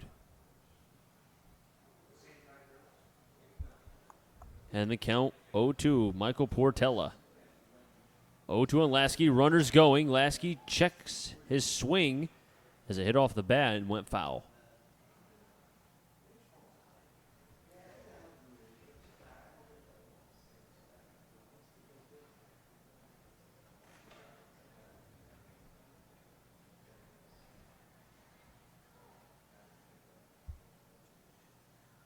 And it looks like it's a little bit of drizzle going on here at Muzzy Field. 0-2. Lasky just gets a piece to stay alive. I think you're right, Chris. I think it's begun. It has begun. The rain. You're so happy about it raining. The rain is coming. No, I'm not happy about it.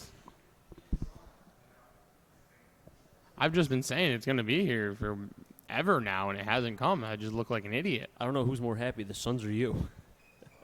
Well, the Suns still got to get one more out.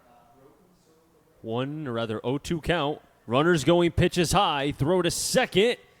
Not in time, it gets into center field. Now Reynolds it's Diamond wants to get the third, and he will. So on the errant throw, the Blues have the tying run on third.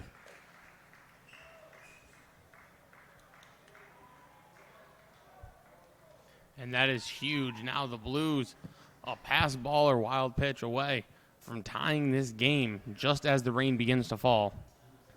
And can the Blues rain on the Suns' parade? I should have saved that if Lasky gets the hit, but you know what? Had to say it now. Tying run on third. Lasky at the plate. 1-2 from Portella. Swing and a miss, and Lasky goes down, loses the grip of the bat. And the Blues strand a runner on third. That was the tying run.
New pitcher on the mound for the Blues. It will be Christian Seelhorst. As Vanderbeck's day is done, did go 6 innings. Gave up 3 runs on 6 hits. Had 1 walk. And I would say that's a career best. 9 strikeouts for Vanderbeck, or at least in terms of this season, his career best. By far. I think coming in today, his best was 5 Ks in an outing. We'll have to check that out. Christian Seelhorst is the new pitcher for the Bristol Blues. This will be his 12th game. He's 1-0 with a 3.17 ERA in 11 innings. He has 21 Ks, so the strikeout stuff is there. The only problem in those 11 and a third innings, he also has 11 walks and 10 hits. And we've said it multiple times on this broadcast, he likes to play with fire. And he will face the bottom of the order, though. Baruch and Hughes, if any of them get on after Trinkle, who's the leadoff guy, the third guy in the order, will be Valenti. Although Seelhorst in his last 2 outings on July 3rd and 5th, that was last night, he has 2 innings and has not allowed a hit. So he has yet to allow a hit in the month of July. And only has 1 walk thus far.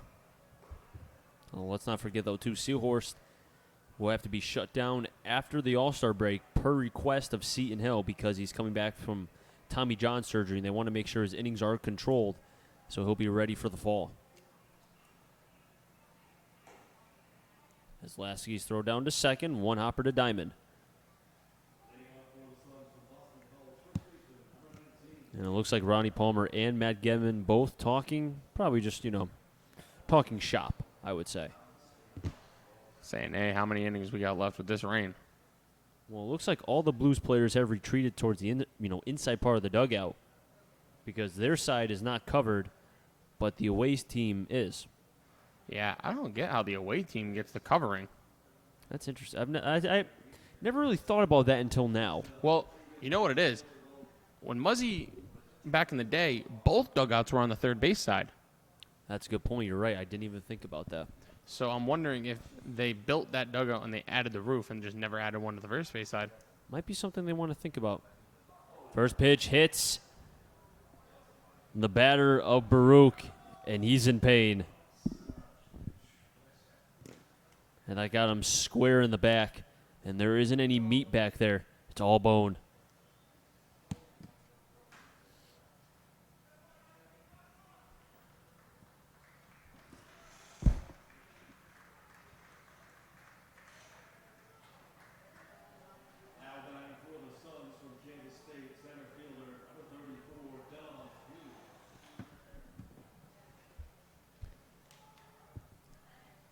As he'll walk it off, and it looks like he will stay in this game as he reaches first base. Dom Hughes stepping up 0 for 2 is the 9 batter. And Seahorse we have seen from time to time. Command waivers. Sometimes, from batter to batter, he'll look great or he'll look a little bit mystified on the mound. It's a big word. First pitch to Hughes from Seahorst. Fires in a fastball for a strike, 0-1. On deck is Trinkle. On double deck, it will be Valenti. Chris Saunders alongside Matt Pollock here today. The rain staying away from Muzzy Field thus far. At least the heavy downpour, I should say. The 0-1 runners going, pitches in. They won't get him. And a stolen base for Baruch.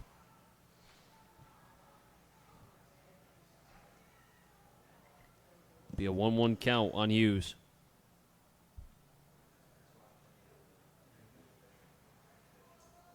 Three, 6, and 2 for the Suns. 2, 3, and 1 for the Blues.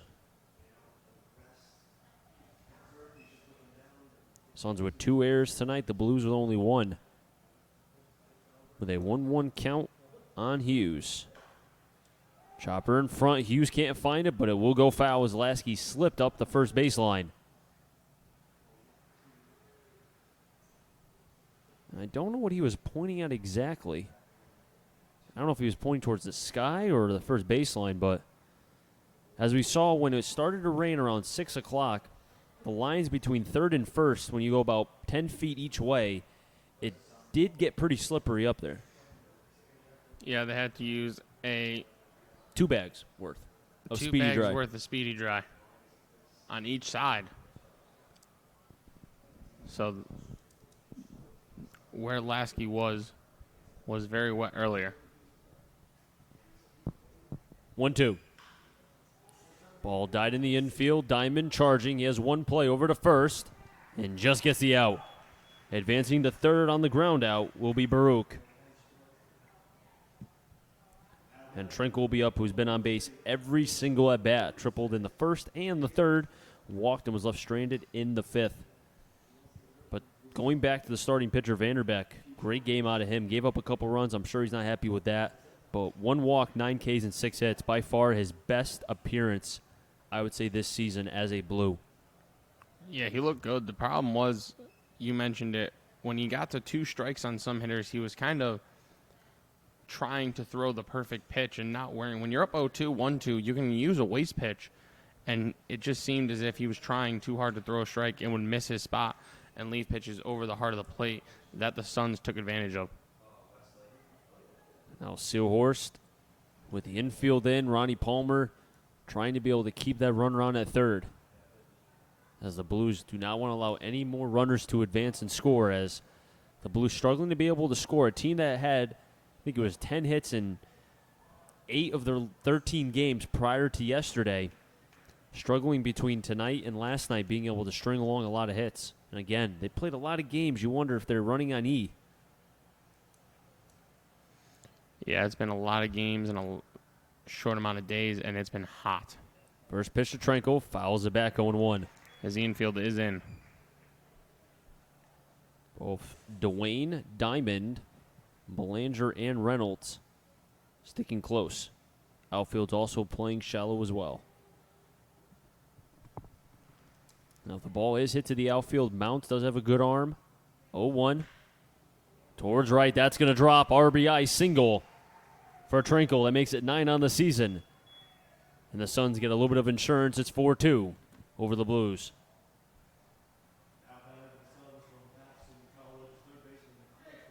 Baruch will score on that hit. Trinkle just can't get out right now. I mean, the leadoff spot between him and then last night with the Bravehearts has just been on fire. A combined 8 for 11. The last 2 leadoff men to face the Blues. Valenti at the plate, batting from the right side. Top 7th, 1 out, throw back to first. Seahorse throwing a missile.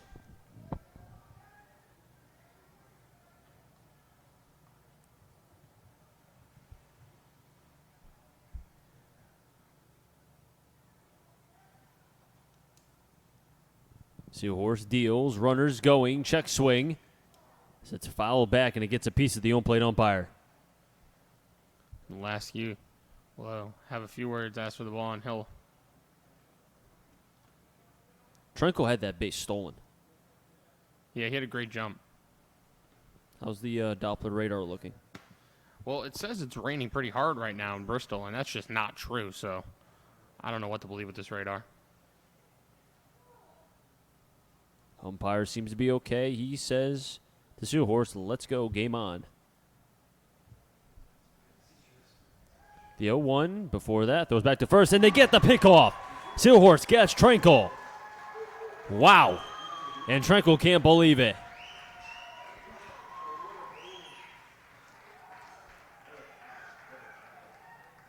What a tag by Reynolds at first base. What a throw by Seahorse. Well, the few times we've seen him throw to first base, they've been missiles.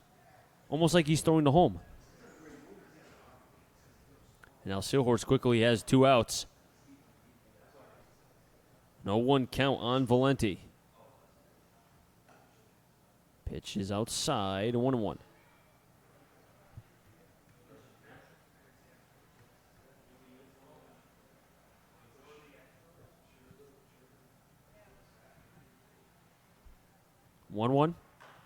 Chopper in front of Lasky. It's going to be Seahorse.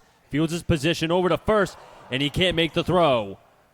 Gets by Reynolds into the what to be the bullpen of the Suns, and now Valenti's thinking 3, and he'll get there. Ball cut off by Belanger. Good speed out of Valenti. Gets all the way to third on the throwing error. Gives the Blues their second error tonight. A 3-base E1. And because of there's so much spacious territory in left and right field, almost like thinking of the Oakland Coliseum, if you throw the ball away, it could be a merry-go-round for base runners. A very costly throw there. Thankfully, there's 2 outs, so the infield does not have to come in. They can just get the out at first, and that'll bring up Mark Coley, who I'm sure is happy that Vanderbeck is out of this game. I think Coley wanted to see anybody but Vanderbeck. And this is kind of like a pitcher he'd like to see. First pitch high, 1-0, because fastball hitter, dangerous. Seahorse is a fastball pitcher. He does have a good breaking ball, but the consistency of it, as you know, his delivery from time to time will waver. 1-0 to Coley. In for a strike, 1-1. Coley doesn't like that pitch, but he's a tall young man, so it's almost like Aaron Judge, where the high strike call will be called because you're so tall. You're not going to have the same strike zone as Cyril Belanger on second, or at second. 1-1. Outside, look to be the slider, 2-1. Yeah, guys like Coley and Judge do get kind of tough luck with their height. Jackson Peterson on deck for the Suns. They're up 4-2 over the Blues. 2 outs, top 7. Lasky tried to frame it, but it's outside, 3-1. Just missed off the outer half of the plate.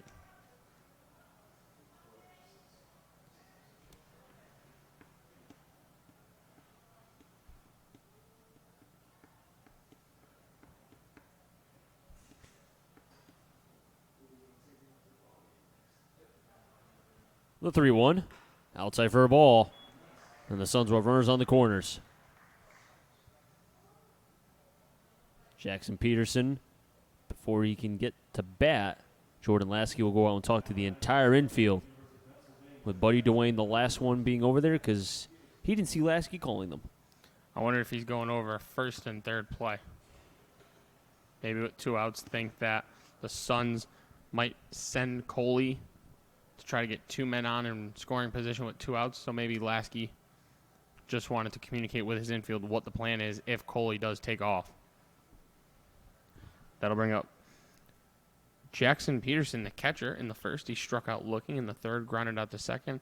And in the fifth, he grounded out to first. So both times when he made contact and put the ball in play, he has pulled it to that right side.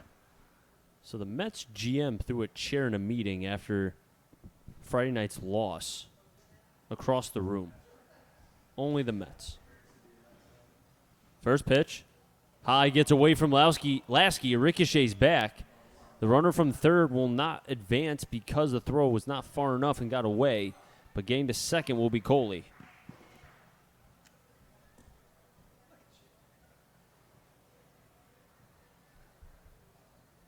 So a 1-0 count on Peterson. A little surprised Valente wasn't able to score on that. Maybe he thought twice and figured, you know what? He likes his chances with Peterson, who's been good so far. Not tonight, but overall has had a good season. 286 coming into tonight with 6 home runs. Don't want to risk the last out. Unless you're sure. 1-0 on Peterson. Swing and a miss. A big one, 1-1. Big cut there by Peterson. That was a daddy hack. Was a daddy hack. Valenti at third. Coley on at second.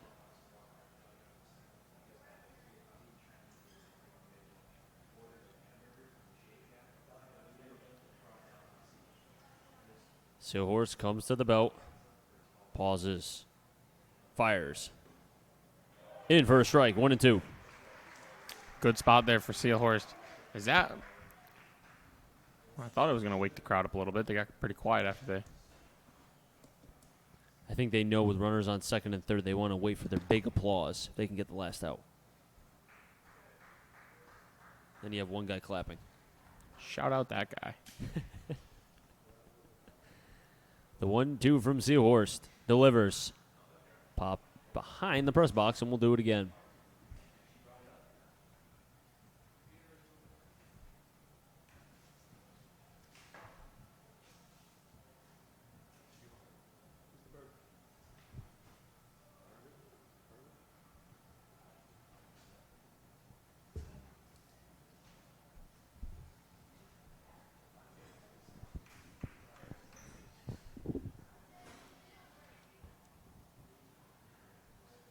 The 1-2.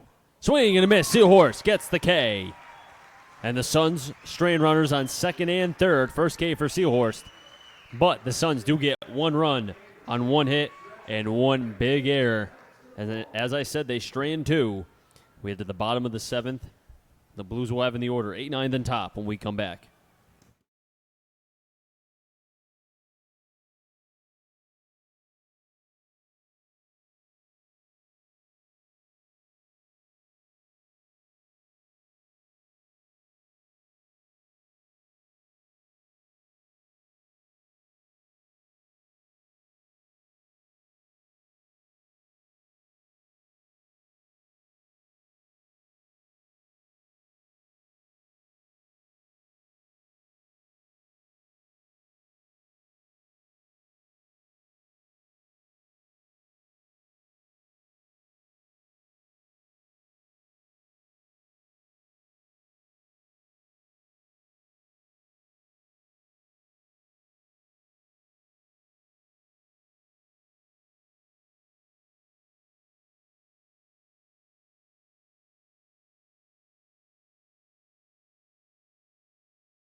Eight, 9, then top. Belanger, Mounts, and Wife. Ending with on Beal.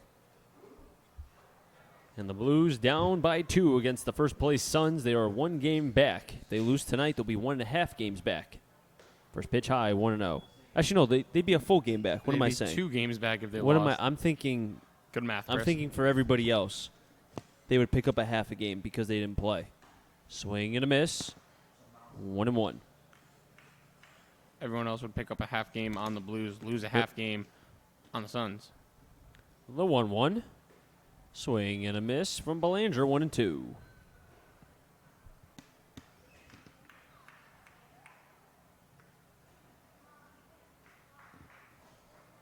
The 1-2. Outside, 2-2. JT Mounts is on deck.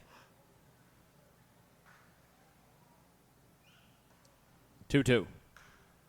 Foul from Belanger. All these foul balls. I mean, I'm glad I parked near Muzzy Field, but I wonder how many like hit cars in the back. Yeah, I parked in the lot behind Muzzy, but pretty far away. 2-2. Belanger sends that towards short. Behind the bag and can't make the throw is Osmond, and it gets away from the first baseman Baruch. Another error for the Suns. Belanger will reach their third.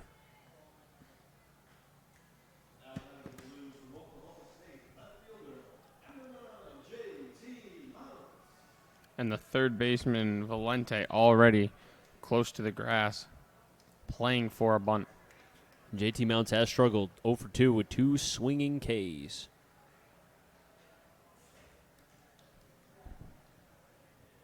And with the ball being a little bit slick, maybe this could be a good time. Taken for a strike, 0-1, so maybe the bunt may not be there. Mounts stepping in to the box from the left side. The 0-1. Over. Osmond tags it himself over to first. Double play. Tough luck for the Blues. 6-3 double play. Well, Osmond makes the error to allow Cyril Belanger to reach, and then starts the double play. 6-6-3 in the book. As a rough night at the plate for JT Mounts, 2 Ks, and now the double play. First time he makes hard contact, it's right at somebody. And Austin White at the plate now for his 4th at-bat. Reached base and came around to score in the 5th. The first pitch. Outside, 1-0. Looks like Tommy Hughes is warming up in the bullpen for the Blues. 1-0. Over to second.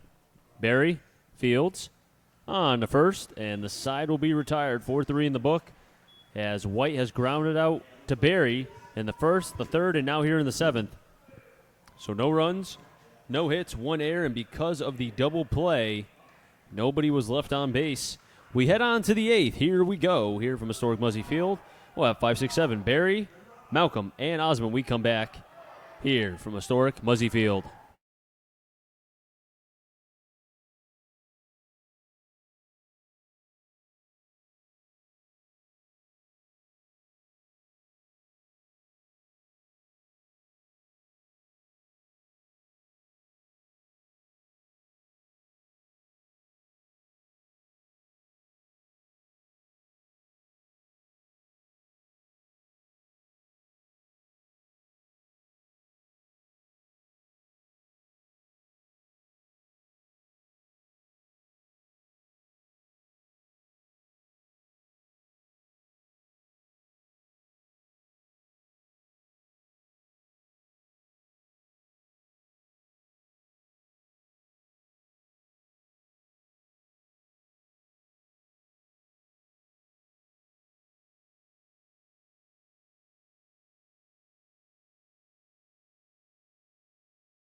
Five, six, 7 in the order. Barry, Malcolm, and Osmond. If any of them get on, Baruch.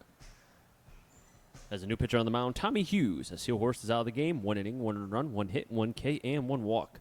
Tommy Hughes 0-1 with a 6.23 ERA.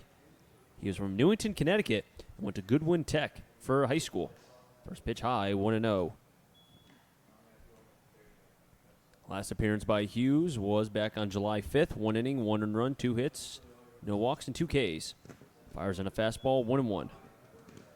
Hughes will be entering his sophomore year at Southern Connecticut, 6'1", 165. As a freshman in high school, he was only 5'3". Breaking ball in, first strike, 1-2. Grew through high school and was able to now get to 6'1", and he's still growing.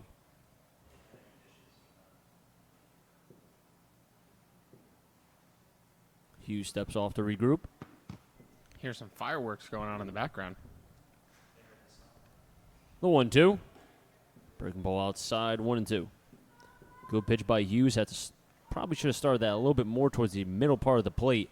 Think he would have been able to get Barry swinging. 2-2. Breaking ball foul. We'll do it again.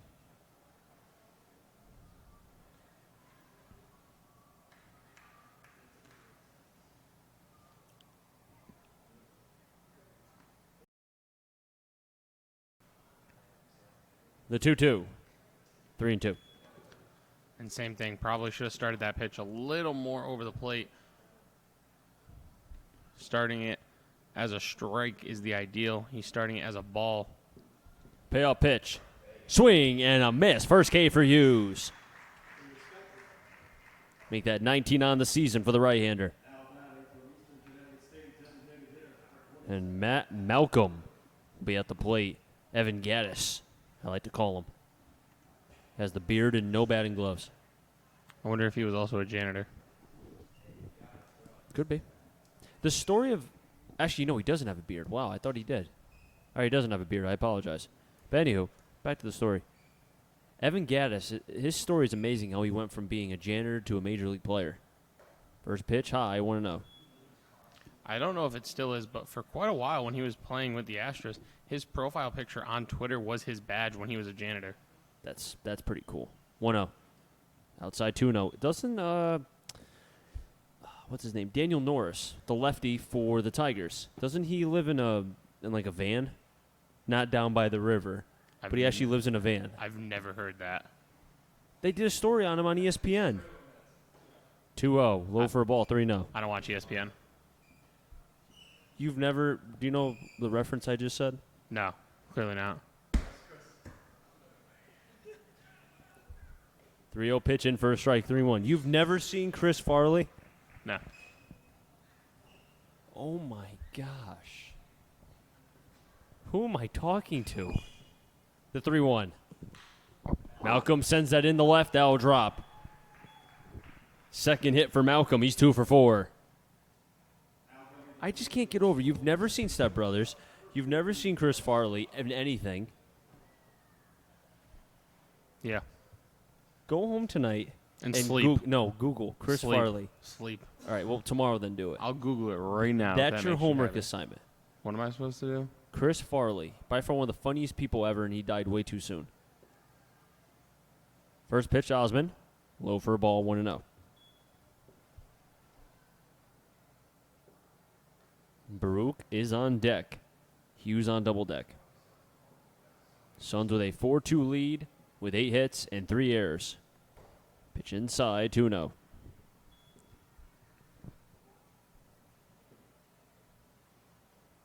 Don't forget the Blues take on North Shore tomorrow here at 6, pregame at 5:55. First time the Blues have played a 6 o'clock game the entire season here at historic Muzzy Field in Bristol, Connecticut. 2-0, runners going, throw to second. And he'll be safe. Malcolm just gets there in time. The ball wasn't held on to by Sir Belanger. Now time will be called here.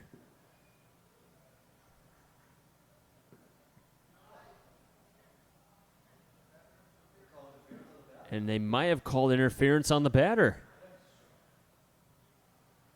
As Matt Gedman, I wonder if maybe they're questioning on the swing, or not even on the swing, but maybe the hitter being in the way of Lasky. But the batter will be out because of the interference.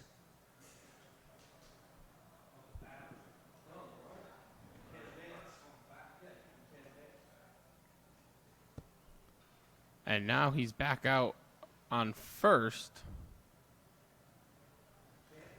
It looked to be, watching the replay, that Osmond just stayed and didn't make any interpretation to move. So because of that, that's why what looked to have been the home plate umpire that made the call. Well, because the field umpire can't make that. If it's interference, the runner should be out. Maybe he went back just to go back, but we're waiting to see now as the field umpire's asking, okay, what do I do with this guy over here? So waiting for the call still. And now the batter's out. So now the batter's out, and now the runner will be back to first base. Wait. Or now Osmond's saying, what do I do? Okay, no, Osmond's out. That's a definite. Osmond is out. We can clarify that. There's 2 outs. What? And the runner had to go back to first. How did he get out?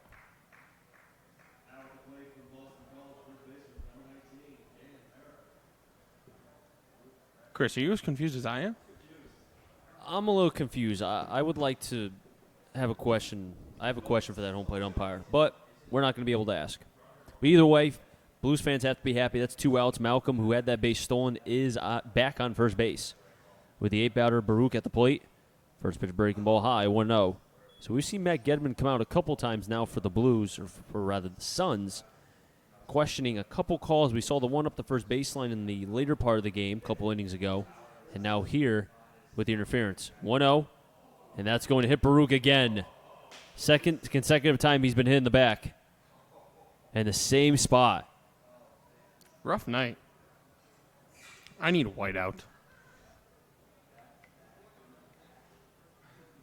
And that put, back-to-back hits in the back.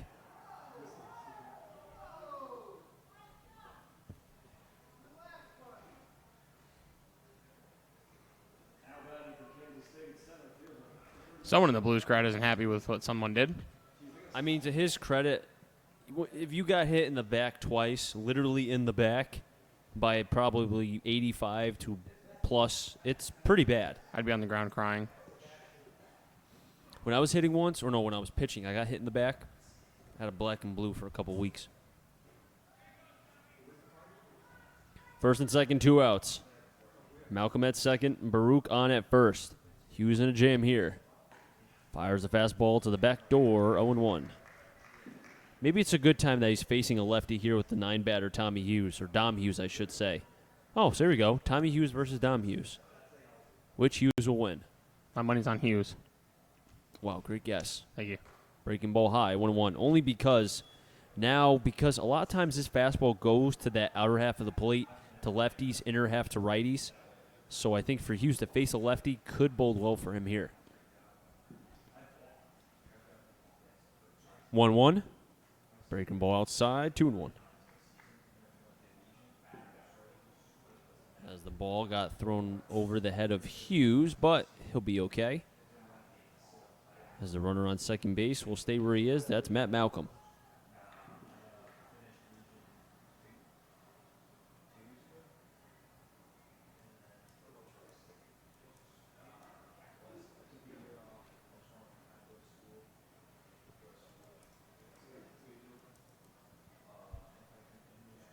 The 2-1. Backdoor fastball. Both strikes have been on the backdoor side. 2 balls, 2 strikes, 2 outs. I wonder if Hughes will try to attack Hughes inside now after getting a couple pitches called on the outside corner. Infield playing back. Belanger playing the most shallow in the infield and almost the lip of the grass in shallow right field. The 2-2. Swing and a miss. Hughes with 2 Ks in this half. As the Suns strand 2 runners on base.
Beal, Miller, and Dwayne. If any of them get on, Reynolds.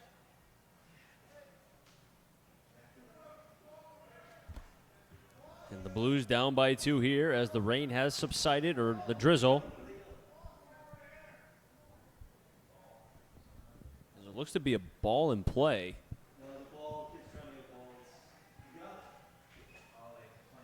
And the kid did not get the ball. He already had one. So he's being greedy. So thank you to the Blues fans, or just the fans in general, who were telling the home plate umpire there was a ball in play. New wing for the Suns is Jared Henry from Southern Connecticut. Fires the first fastball in, 1-0 on Beal. This will be his 11th game. He's 0-1 with a 2.51 ERA. In 14 1/3 innings pitched, he has 20 Ks, 11 walks, 10 hits. Fires in a fastball, 2-0, and Henry is from West Stockbridge, Massachusetts. He does have one save on the year. So the Stockbridge native pitching for the Suns here. Fires in a fastball, 3-0. We saw Henry in warm-ups. His command looked a little bit iffy. And right now, 3-0 on Beal. With Miller at the plate, this game moving a very quick pace. But as Beal walks for the second time in this game, Miller comes up with the tying run at the plate. Henry wearing long sleeves on both arms. It's a little chilly tonight. It's not chilly at all. Well, I mean, compared to the last couple days, this is pretty good. The rain, you could tell, is made, drop the temperature just a little bit. Just a little bit. What rain? Haven't seen a drop. It's been drizzling a tad. Yeah, thanks, Dr. Matt over there. Dr. Matt. Yeah, like when Dr. Mel was alive. Who? Miller sends that one into right center. That's going to get all the way to the wall. Beal has wheels. Miller will get to second. Beal's being waved around. Ball will be cut off, and the Blues get their third run. RBI double off the bat of Brandon Miller. That's his 23rd of the season, and the Blues are down by 1. Miller, stay hot, kid. Stay hot.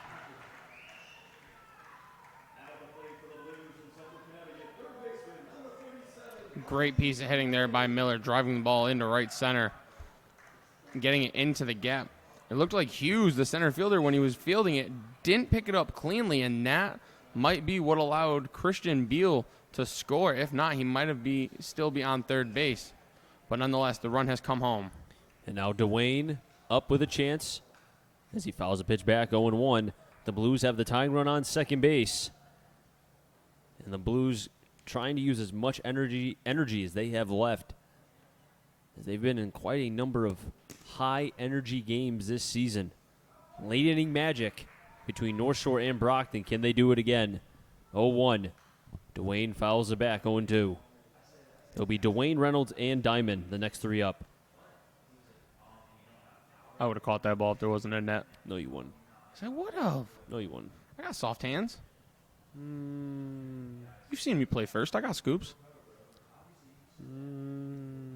Oh, I have a story to tell you, by the way. Oh, great. 0-2 on Dwayne. Towards right. Coley will make the catch. Miller's going to tag from third. Ball will be cut up by the shortstop. And Miller will get to third. A heads-up play by Dwayne, just putting the ball in the air long enough to allow Miller to tag. And then I'll bring up Dylan Reynolds, who's flown out to right, reached on a fielder's choice, and walked in his 3 at-bats thus far. And I'm curious to see if the Suns' infield will come in. And it looks like the corners, yes. Infield, nope. Now the infield will be in. I was going to say, bottom of the 8th, tying run on third, less than 2 outs. I would be surprised if they didn't. Reynolds is due. He's hit the ball hard.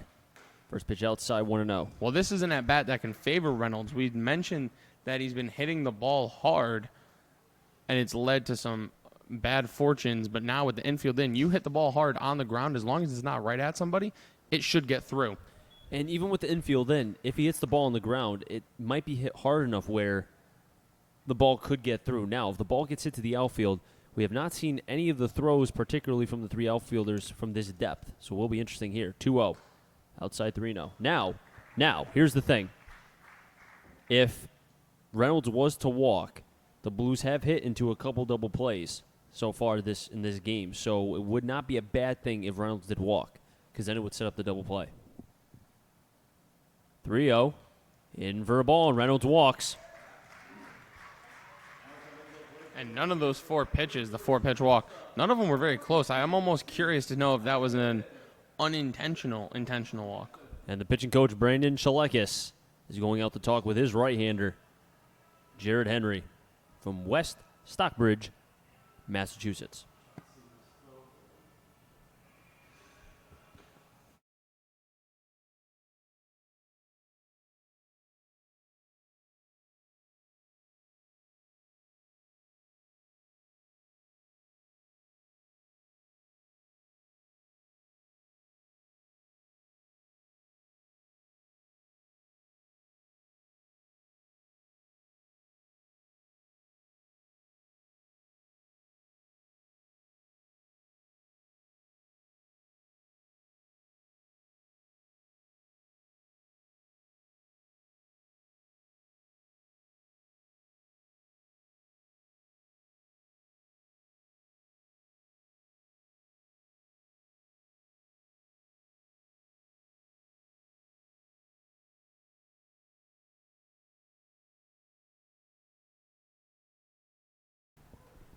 Zeke Diamond at the plate. Blues have runners on first and third. The tying run on at third.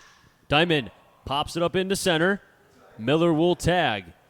Hughes charging in, will make the catch. Miller hustling down. It's going to be close. Play it home, not in time. And the sac fly off the bat of Zeke Diamond. We have a new ball game. We're tied at 4. And advancing on the throw is Reynolds the second. Heads up by Dylan Reynolds. The tag from first on the sac fly by Zeke Diamond. Now 180 feet away is the go-ahead run with the catcher Jordan Lasky, who came up with a big hit against Brockton, I believe, a few nights ago. Or was that the North Shore game where he came up with the big hit? Zeke Diamond came up with the big hit. Lasky was the one that came up with the 5.5 hole hit that tied the game. Yep, so looks like Spencer Fox is warming up in the pen. Your favorite. Spencer Fox, I know. I got to call a 4 strikeout inning from him on 4th of July. And he liked your post on Instagram. Did. Made a highlight reel of it. You do a very good job with those. Have to give you a lot of credit. Thank you. Put a lot of time and effort into them. I know you do. First pitch, Lasky towards right. This might drop, but just not close enough as the second baseman, Barry, ranging over in shallow right field. Lasky put on a good piece, but the Blues, they do tie the game at 2 off a couple hits. We have a new ball game, ladies and gentlemen. And Tommy Hughes is back on the mound for the top of the 9th.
Match up. Top of the order for the Suns here in the top of the 9th. They will face Hughes as the Blues tied the game with 2 runs in the bottom half of the 8th. And if you're the Blues now, you got 2 in the bottom of the 8th. You've tied it up. With the one problem, you got to get 3 outs before you can win this game. And an even bigger problem is Caden Trenkle is on fire tonight. And the Blues will have a couple interesting parts of their order up. They will have 7, 8, 9, or rather, correction, they'll have 8, 9 then top. Belanger, Mounts, and White.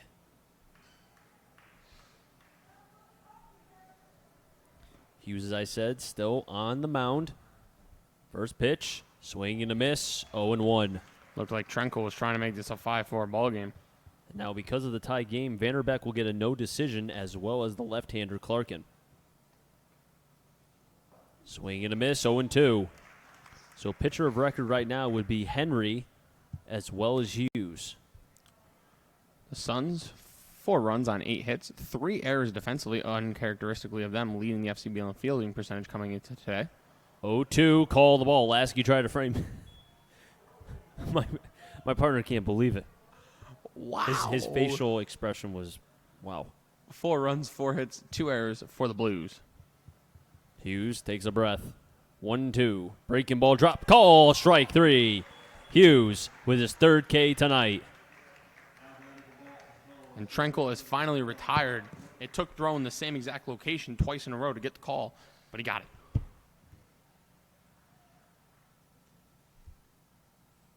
Blues pitching tonight. You get 9 from Vanderbeck, 1 from Seelhorst, 3 Ks from Hughes. Valenti at the plate. Takes a big cut, comes up empty. And I think the more that Hughes and Fox and all these other relievers who have not been through a lot of innings so far during their college career or playing career in general, the more they get and the more comfortable they become, the better. Basketball high, 1-1. You could tell that they are exerting more confidence when they're on the mound. Yeah, the comfort level has definitely grown. The growth has been there. 1-1. Outside 2-1. I know the struggles were there early.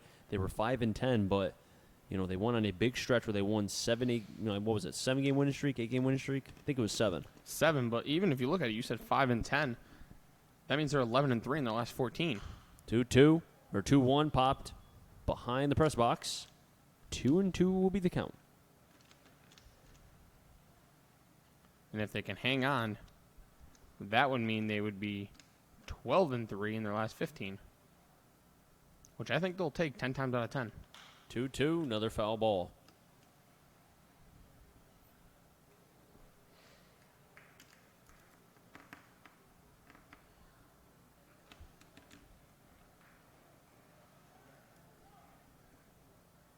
Hughes shakes off once. He likes the pitch. 2-2. Outside, try to overthrow that one. 3-2.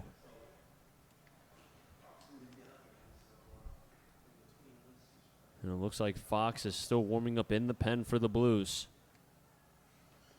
As we saw, has a high-octane fastball. Command, questionable.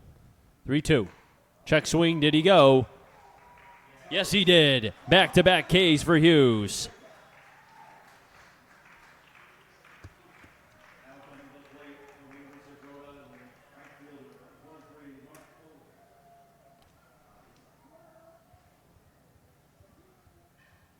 And Mark Coley, who does have 3 strikeouts tonight. And the Suns player's not a fan of the home and field umpires in the later half of this game. Hughes, first pitch.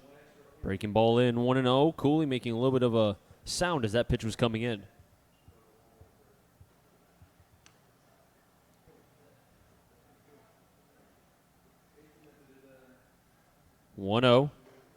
Fastball low, 2-0. Do not want to walk the leadoff, or rather the batter that's up with 2 outs, and give this Suns offense more of an opportunity. 2-0. Breaking ball low and away, 3-0.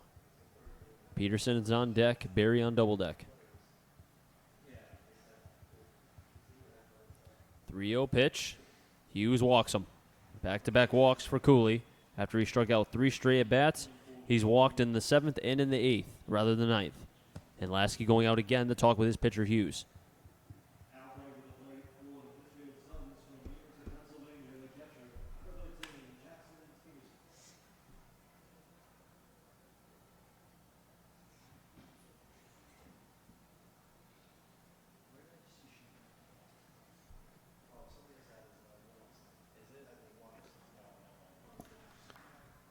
That'll bring up the Suns backstop, Jackson Peterson. 0 for 4 with a couple in Ks. Pearson sees first pitch and fouls it back, 0-1. Hughes with 4 strikeouts at 2 in the 8th, and now back-to-back Ks before walking Cooley as Fox continues to warm up. And Lasky behind the plate for the Blues has gone out a lot to talk with his pitchers tonight. Yeah, that's something we've seen from Lasky all year is he likes to communicate with his pitchers. The 0-1 fouls it back, 0-2. And the Blues are 1 strike away from getting to the bottom of the 9th. And Hughes looking for his 5th K. Can he do it here? Umpire's got to inspect all the balls before putting them in the pouch. He's got to make sure they're okay. Make sure they have the right amount of dirt on them. Go back to first. What was it, the Mississippi Mud?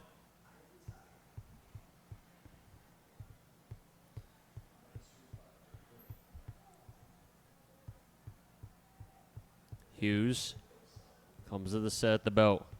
0-2. Swing and a miss. Yes, he can. He got 5 Ks. Did Tommy Hughes. 3 outs recorded by Hughes here in the top of the 9th. They all were Ks. We head to the bottom of the 9th. Can the Blues have late inning magic here again?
Bottom of the 9th, the Blues. Do they have some late inning magic again? They had it against Brockton, and they did against North Shore. Can they do it again? 8-9 top, Belanger, Mounts, White. If any of them get on, Beal. And the new wing for the Suns from Burbank, California. He goes to Babson, Henry Leak. 6 foot, 200 pounds. He has not pitched since June 29th at North Shore. He went a scoreless inning. So it could be a little bit rusty here. Fires the first pitch, but it's foul back. Inner half of the plate, 0-1 on Belanger. On the year, Leak 2-0 with a 1.12 ERA. This is his 8th appearance. He has 2 saves in 8 innings. He has 14 strikeouts. Chris, you're going to love this. No walks. Pitch is high, 1-1. That's my favorite step. Not just for him, for anybody. So if the Blues are going to get on, they're going to have to string along a couple hits because Leak will not walk people. But he falls behind 2-1 here. Mind you, as you said, he hasn't pitched since June 29th. Yeah, that's almost at least a week ago. It's about a week. Exactly a week. So he hasn't thrown in quite some time, and before that, he was pitching about every third day. 2-1, Belanger fouls it back. Belanger knows that was a probable ball 3. Went instead to 2-2. 4-8-3 for the Suns. 4-4-2 for the Blues. If the Blues don't score here, we head to the 10th. 2-2. Here we go. Watch your lips. 3-2. Good at bat by Sir Belanger. You know, you talk about the leadoff hitter supposed to see pitches and the new wing in the game. Sir Belanger doing a great job showing the hitters coming up for the Blues what he's got. 3-2. Belanger fouls it off his foot. You know what the Blues are missing right now? The Vuvuzela. Knew you were going to say it. Well, because we didn't mention it yesterday. Well, yesterday wasn't because the time of for it. Various situations, but Well, normally it was Drew Dennis who was blowing it, and he was the one that threw yesterday. well, I'm just talking about today. Yeah, he didn't bring it back out today. Well, he probably expected we weren't going to play, so why bring it? That's a good point. 3-2. Swing and a miss. Foul tipped into the mitt. First K for Leak. Belanger goes down. And JT Mounts will step up with 1 out. So Sir Belanger swung at ball 3 and ball 4. Isn't that bat? And helmet goes flying.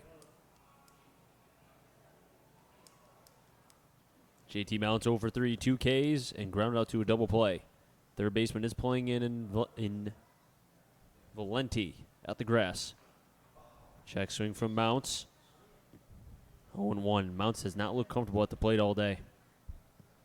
No, a little bit shaky in the box today in his first 2 at-bats, striking out. Did make contact up the middle, but it was fielded by the shortstop, Osman, who turned to DP. And if Mounts here can find a way to get on, you would have a scenario where you have speed at first and then speed at the plate and then even speed from the 3 spot, or 2 spot rather, but third batter up in Beal. 1-1 Mounts over to second. Barry has been good all day.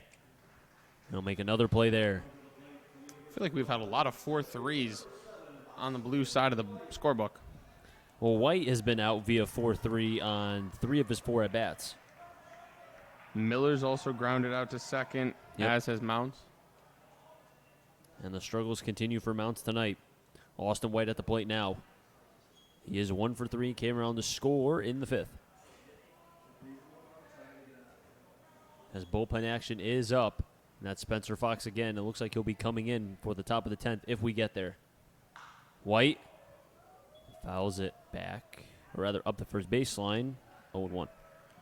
Now, Leak has only gone more than an inning once. That was back on June 21st when he threw 2 scoreless innings. He has had 6 of 7 outings be scoreless. Outside, 1-1. And the only outing he gave up a run was on June 24th against the Rocks. Gave up 1 run on 2 hits, or rather 2 runs. 1 of them was earned. Fall back from White, 1-2, where it was 3 hits, 1 strikeout, 6 batters faced. So I wonder if the Suns will stretch him 2 innings if this game goes to the 10th. It'll be interesting to see here. Nobody in their pen as of right now. Well, I see somebody throwing to a catcher. You have a better view than I do. My apologies. 1-2 to White. And another foul ball. White's good for 2 things. Foul balls and laying off balls in general.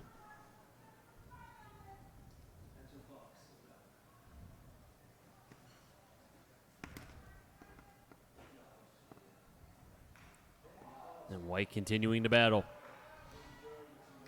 Leak trying to put the URI product away, but White not going down easily. White, we suspect, will be named to the All-Star team. Should be one of many Blues. 1-2. Outside, 2-2. If White can get on, we've seen what happens when he's on base. So even with 2 outs, it still could be key. And you have a guy in Beal who's behind him who has been seeing the ball pretty well in his last 2 at-bats. 2's on the board. 2 balls, 2 strikes, 2 outs. Chopper over to first. Baruch will make the play. And we head to the top of the 10th. Tied 4-4. And it looks like Spencer Fox is coming to the game, and he will be. We'll be right back.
New pitcher in the game for the Blues. It will be Spencer Fox. As Tommy Hughes' day is done, went 2 innings, 1 hit, 1 walk, and 5 Ks.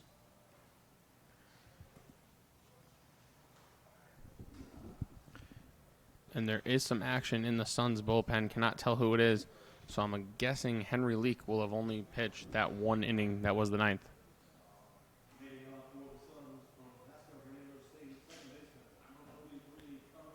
And it'll be Barry, Malcolm, and Osmond. If any of them get on Baruch.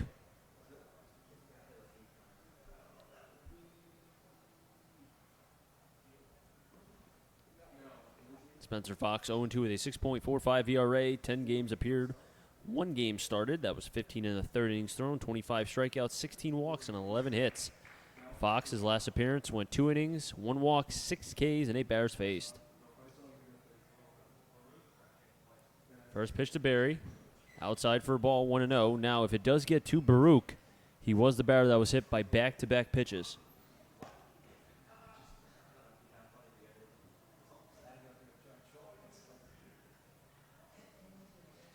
The 1-0.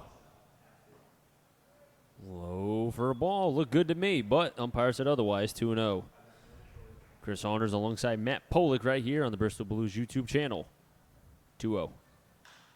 Off the end of the bat, this might, and it will stay in play. Reynolds over to Miller and can't make it. 2-1. Apologize for the delay, as once it's hit towards right field or right foul territory, I have a big pole in my way, and it's hard to be able to see the ball. I have that problem when the ball goes to left. You would think that they would put the broadcast in like the middle, not in the corner. But what do I know? 2-1. And gets behind, no harm, 3-1. Yeah, really, what should it be? It should almost be like switched in a way. Yeah, the music should be Over there. where we are. Scoreboard over where you are. 3-1. Ball 4. And Barry on via the walk. It's not how Fox wants to start out his top of the 10th. We could design this broadcast booth better than they can. But then again, I mean, home plate, I'm looking right at it, so I could see why they put it here.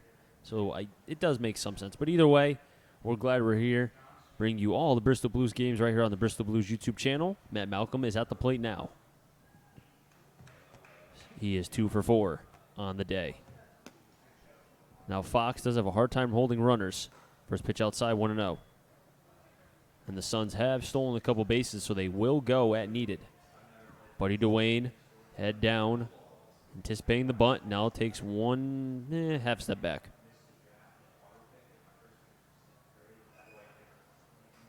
One zero. Runner stays. Pitches high. 2-0. This would be a good time. I apologize, Matt. Good time for someone to go out to talk to Fox right now. And I mean right now. Someone has to talk to him. Well, it looked like Reynolds almost wanted to, but stopped himself. And I just want you mentioned the stolen bases. Barry is 3 for 3 on the year, so it doesn't go often, but when he does, he is successful. 2-0. Swing and a miss, 2-1. Just because when Fox is good, I mean, you were doing play-by-play. He's good. But when he's off, it could be interesting. Reynolds holding on the runner at first. The 3-4 hole wide open. The 2-1. Foul back, 2-2. Malcolm's hits are all to left field, so has not gone to the pull side yet. Or rather, correction, has gone to the pull side, hasn't gone to the opposite side of the field yet. And that would be right. On deck is Osmond, double deck Baruch.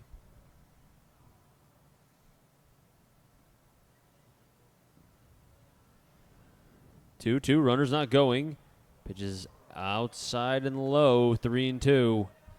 Fox is being squeezed a tad, but then again, he has been throwing enough strikes. That's always the danger with him. I wonder if they'll send the runner 3-2. Payoff pitch, runner's not going, in a tie, back-to-back walks.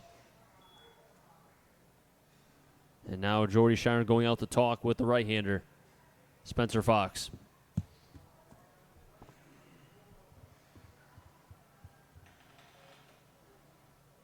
And you said this should have happened a couple pitches ago, Chris. But they waited until now. Now they have first and second, still nobody out. And it looked like they told Reynolds he will be playing in front of the runner on the grass. Osmond is 0 for 4. He grounded to short, struck out twice, and then got out somehow. That was that very confusing interference call that we're not 100% sure what the call was. Nonetheless, he's 0 for 4. And then Dan Baruch has been on base 4 times. He has 2 singles and then 2 hit by pitches. So if you're the Suns, I wonder if you're thinking about bunting Osmond here to get to Baruch, who's been the hotter hitter today.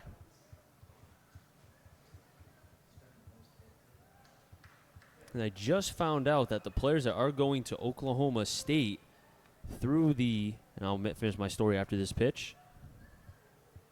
Osmond's first pitch from Fox is high. Call the ball 1-0. That all the players going to Oklahoma State are very close to each other. I found out through Mrs. Mounts. JT Mounts' mom, she just sent me a message on Twitter, so thank you for watching. She said all the players that are going to Oklahoma State that know each other from Brockton and Pittsfield are very close. 1-0. Foul back, 1-1. And I'm not surprised because when you're going through that recruiting process and you play as many games and around as they do, you typically know like who's going where. And in this case, a lot of players going to Oklahoma State in the FCBO. Barry at second, Malcolm on at first. Osmond at the plate, breaking ball high, 2-1. Fox fighting through here to keep this at a 4-4 score. But you can almost feel like there's danger lurking.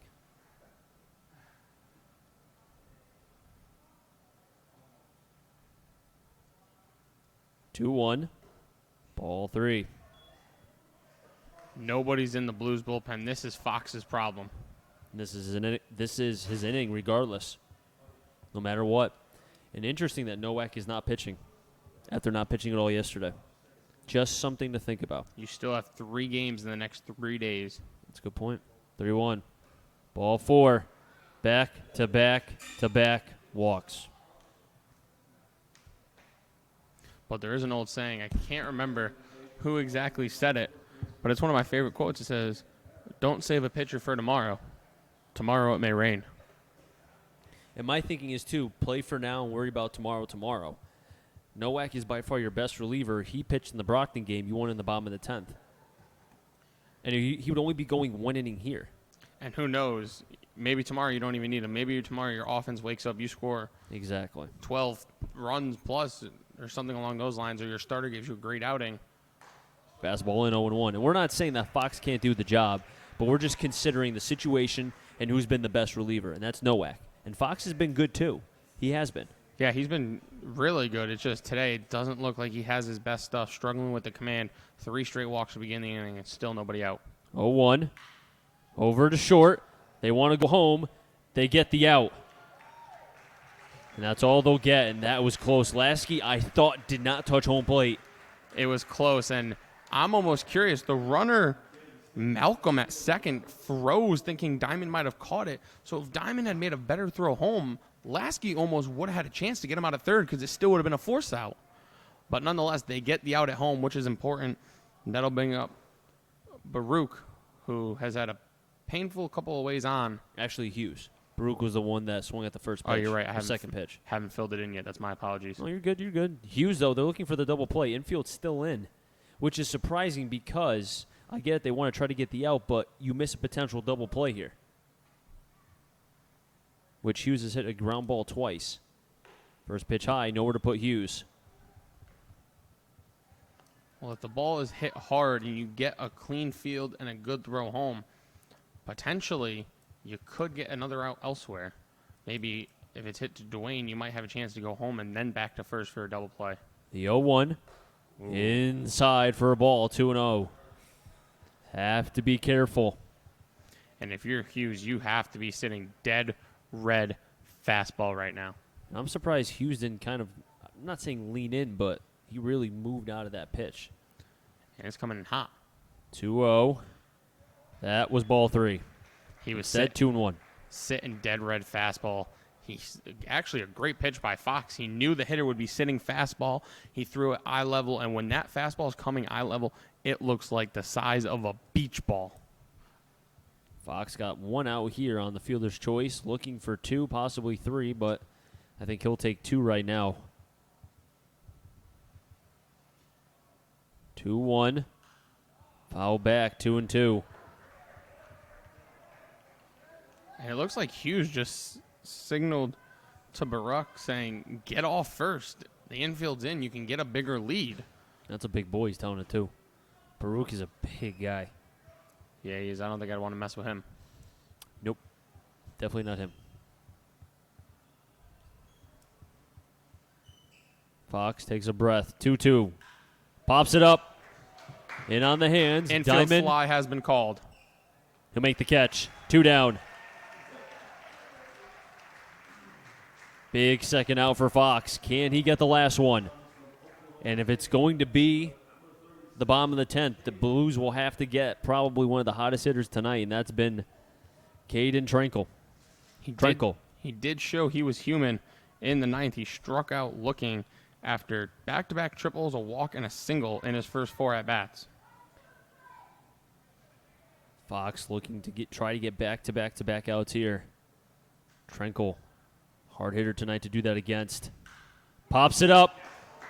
But going back, Diamond mounts. Someone's got to call it, and it will be Diamond. And Fox is pumped, and he has every right to be. Loaded the bases, but you know what? Was able to get the out when needed. We head to the bottom of the 10th.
What? Wow. All I have to say, Spencer Fox slows the bases and then gets 3, a ground out, and then 2 straight flyouts.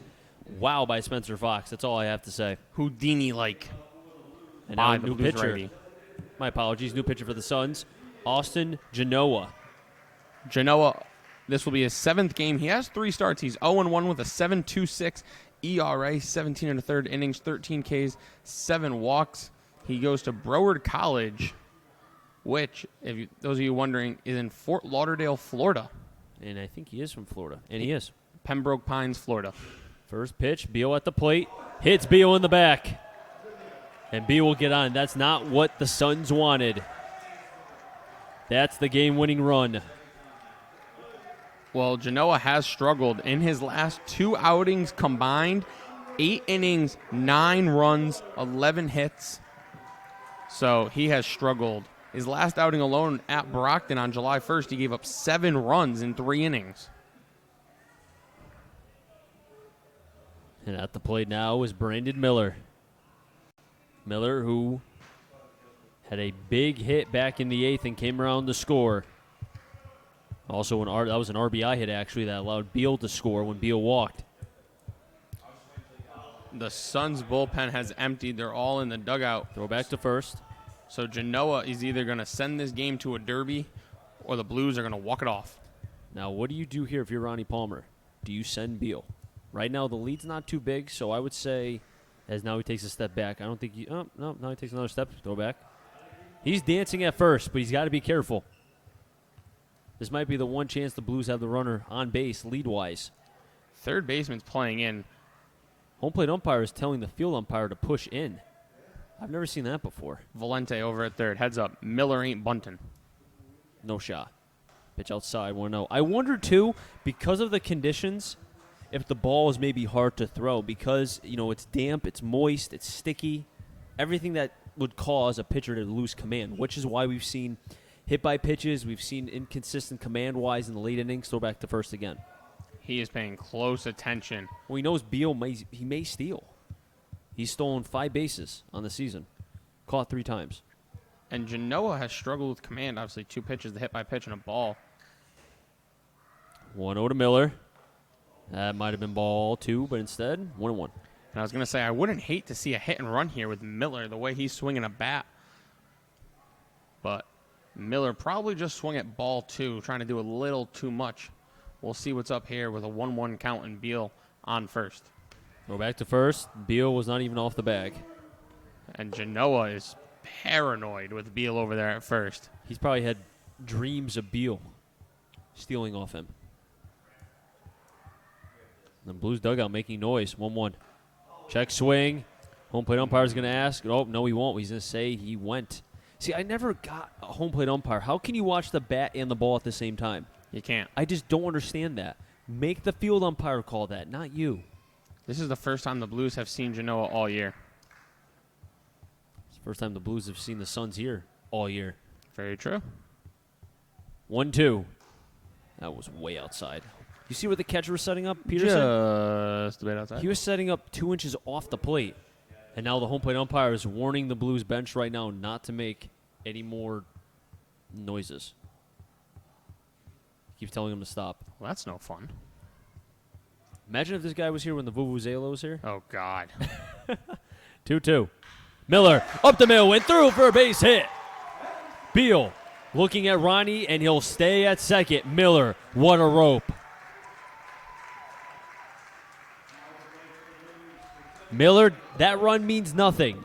Beal is the game-winning run. Nobody is out. Dwayne at the plate. And now Brandon Shalinkis, the pitching coach, going out to talk with the pitcher, Janeo, as well as the entire infield. Now, if you're the Blues, I know this may not be a popular choice. This is just me. If Dwayne knows how to bunt, you bunt.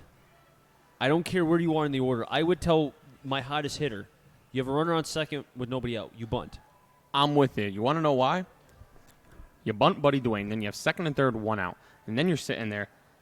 Okay, Dylan Reynolds, well, we could get a force everywhere. Let's walk him. And bam, all of a sudden, you have the FCBL leader in average, Zeke Diamond, at the plate with the bases loaded, 1 out with a chance to win the game. And Reynolds has walked his last 2 times up.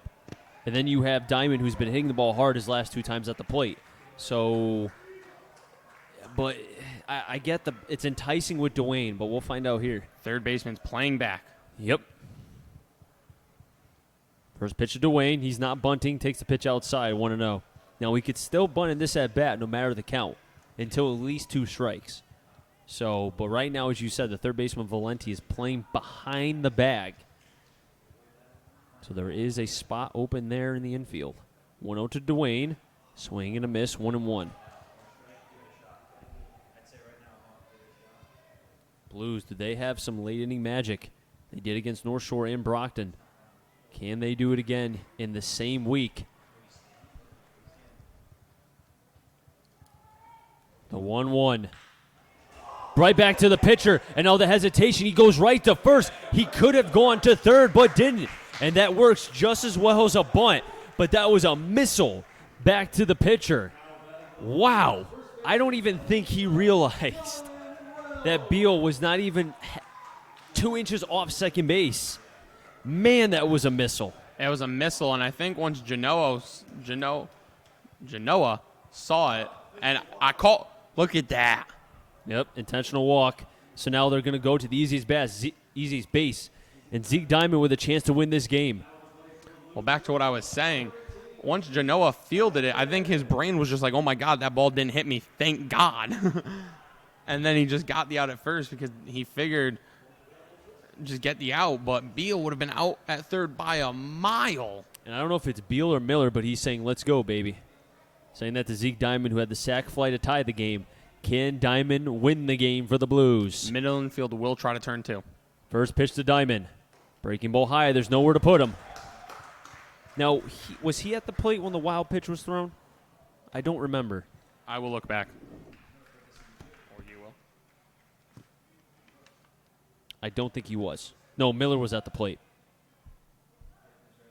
1-0 to Diamond. Popped it up. This might stay in play. Baruch makes the catch for the second out. And it'll be left up to the Blues backstop, Jordan Lasky. And Lasky had the hit against Brockton through the 5-5 hole that tied the game before Diamond was able to win it. Or rather, the go-ahead run for Diamond. Lasky right now, just as he was against against North Shore, he is 0 with flyouts and 1K. Can he win this one for the Blues? First pitch to Lasky. Takes it. First strike. And Lasky can't complain, but right now, I mean, if you're not catching any more in this game after this, no matter what. It's either going to be Blues win or we're in the Derby.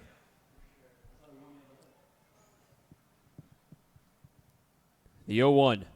Swing and a miss. 0-2. You're hearing Miller tell Lasky, Miller on second base for the Blues, to Lasky to choke up. Yeah, 2 strikes here. You got to shorten up your approach. You have to put this ball in play. Make the Suns make a play. They made 3 errors tonight. 0-2. Over to third. They're going to tag the easiest base, and we're going to be in a home run derby.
Home Run Derby. And speaking, well, my partner's happy about it, but we have the Home Run Derby going on because the Blues had the bases loaded, one out, and could not get the run. And don't know exactly who would be. We kind of have an idea that Miller and Upton would be the two. We don't know for who the Suns yet, but as of right now, everything's being set up for the Home Run Derby. Matt, go over the Home Run Derby not stat, but the Home Run Derby outline. All right, the 2019 Futures League Extra Innings Format Home Run Derby wins it, powered by Blast. If the game is tied after the 10th, which we had tonight, we will go to a Home Run Derby. The field manager from each team will choose up to 3 players from their active roster to participate in the first round of the Derby.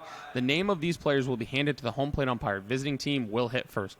The first round is a 3-minute round with 2 30-second timeouts. After each timeout, the head coach/manager can swap the player with one of the 2 remaining players on the list provided to the umpires prior to the round, or keep that player who was already hitting in. The team with the most home runs will win the game.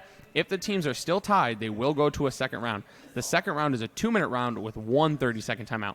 Prior to the second round, the field manager will provide 2 names from the active roster to the umpire. Those names can be the same as the first round or different, as long as the names are from a player for the active roster team in uniform. Teams that can change the player during the timeout with the other player whose name was provided to the umpire prior to the second round.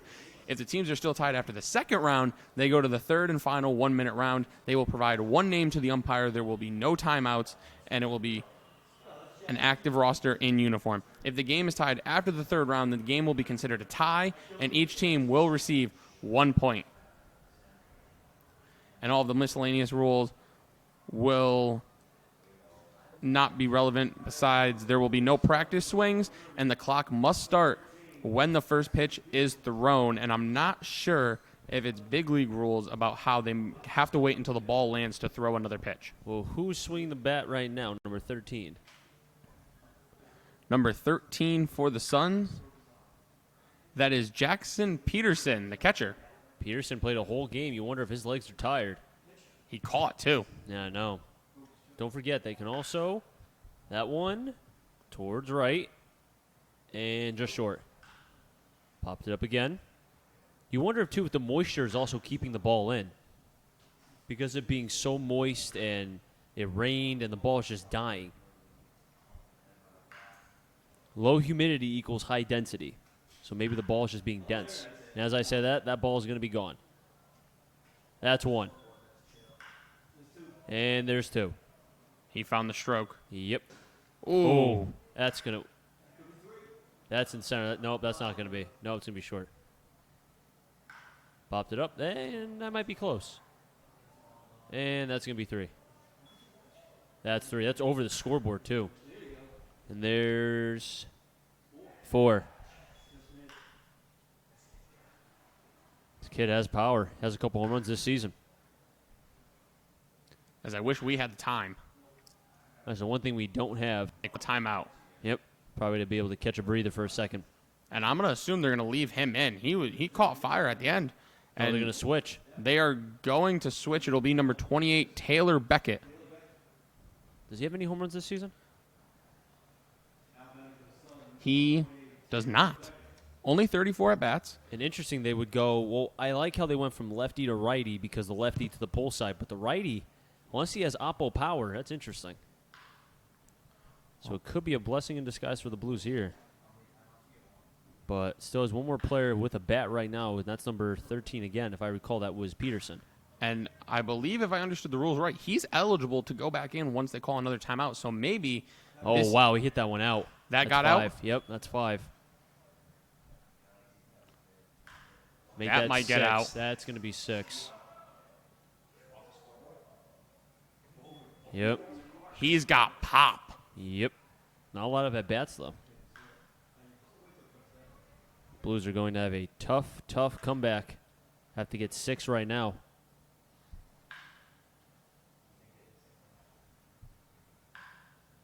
That's going to be out. That's 7. Nope. Yep, that's out. Wow. Well, I mean, what? This team leads the FCBL in home runs. They're showing why. That's going to be foul. Is it fair? That's foul. That's foul. Foul ball. And they call a timeout, and it will be a new hitter. This is 36, Caden Trenkle, so he was hot today. He's got a chance to stay hot in the Derby.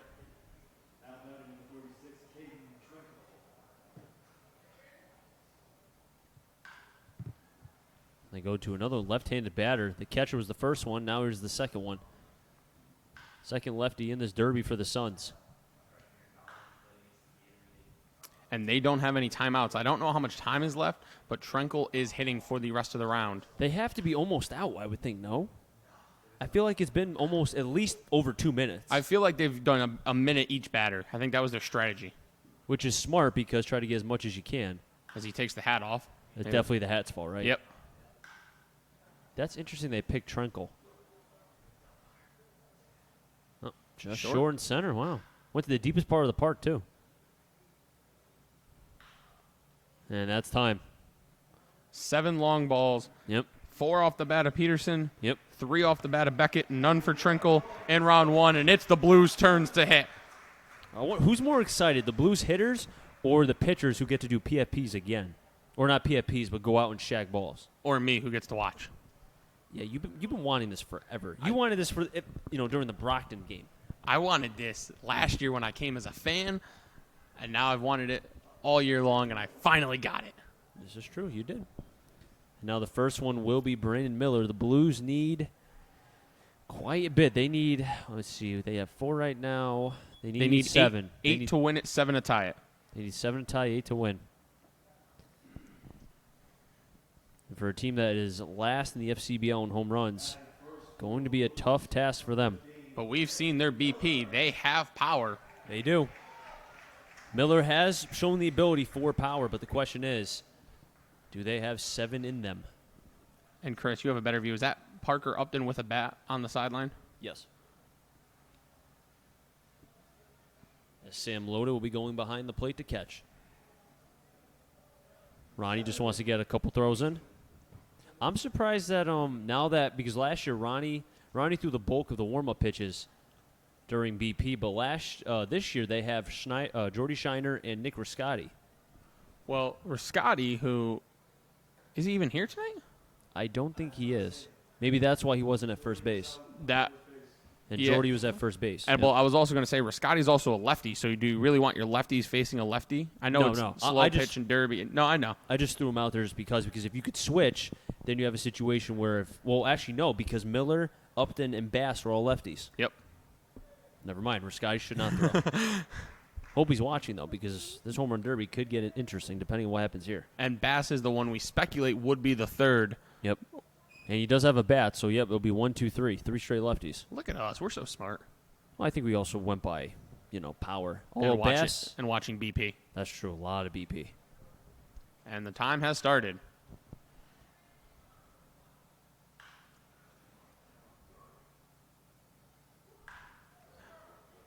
Gets under that. It's all about pace. How about the pressure, though, on the manager to throw good pitches? There's got to be a lot of pressure on them, too. That's going to be short.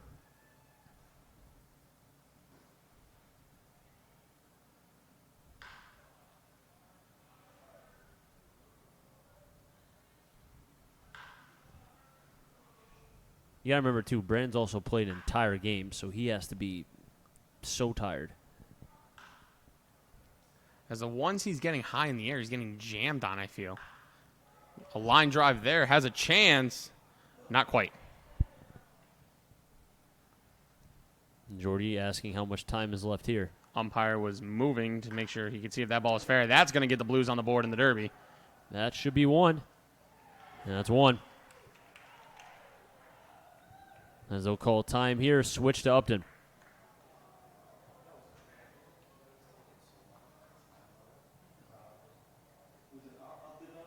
And now be Parker Upton stepping up here. Blues with only 1 home run. I felt like that was probably a minute at least. Yeah. That's what I'm thinking. A minute each batter unless somebody's super hot. But Miller, I almost would have liked to see them call the timeout a little sooner. He was struggling heavily. No, the Blues last year, if I recall, they won 1 home run derby and they lost the second. And the home plate umpire is talking to the Sun side, and Someone in Maybe- the press box is saying that they're chirping a little, and maybe that's what the problem is. Well, it is very quiet here, so you could hear a lot of sounds. And the time will begin again with Upton now. Upton does have power as well. Now, he also hasn't swung a bat in a couple hours, so you wonder how rusty he is. And it's not like these guys can get warm-ups, like get a couple, couple ABs in the cage before they go in, couple throws. They just hop right in. As that ball's got a chance. That's 2. Nope, hit the wall. Oh, nope. No, we got to take that out. So still only 1.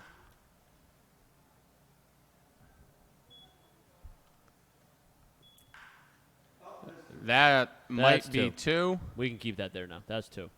Yep. 11-6. That ball, that's going to stay. Stretch ball. They keep pushing at it, right? Is that fair? Yep. 7. So you figure Bass, 8, 9, 10, 11. He needs 4. Bass has shown in BP he can hit the ball out. And it'll be all up to the lumberjack. Now, if we tie, what happens if we tie? Each team gets a half? We go to a second round Second round. Okay. where each manager chooses 2 hitters. Okay. And you only get 1 30-second timeout. It's all right, Bass. That's 1. It's okay. Stretch ball. Get out, ball. That could get in there. That could go. Yep. It gone. Oh, there it is. There's a second. Blues need 2 more. The lumberjack is heated up. Oh. I mean, he needs to stay within himself here. That's a liner. He's got to get more loft. Nope. Deep He's part got to of the stay. park. He's got to stay to right center. Has to stay there under the pull side. That's got a chance if it gets high enough. Get up, ball. Oh, just close. This one might. Too deep part of the ballpark. I feel like it's staying in the air way too much. Too much air time. 10 That seconds. ball's gone. They need 1 more. That's gone. No, it's off the wall, but that one got a chance. And they're going to... That's the last swing. Get out, ball. That's not going to get out. Nope. It went out. It went out. It's gone. It's tied. It's the tied. Blues tied It's it. tied. Oh, my gosh. Casey Bass tied it. Man, he tied it. He tied it. And now they're saying about time. They cannot argue it. He said time as the bat was going. That ball is tied. The lumberjack It is tied. puts the Blues on his back. Man. And the Suns are not happy. It is tied. It is tied. It is tied. He said tied as the ball was going in the air. As the swing went through, it was tied. Or at least the ball was in the air. It's tied right now.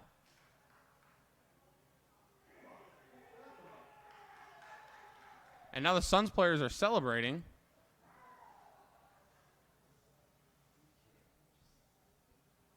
It is tied right now. The ball was in the air.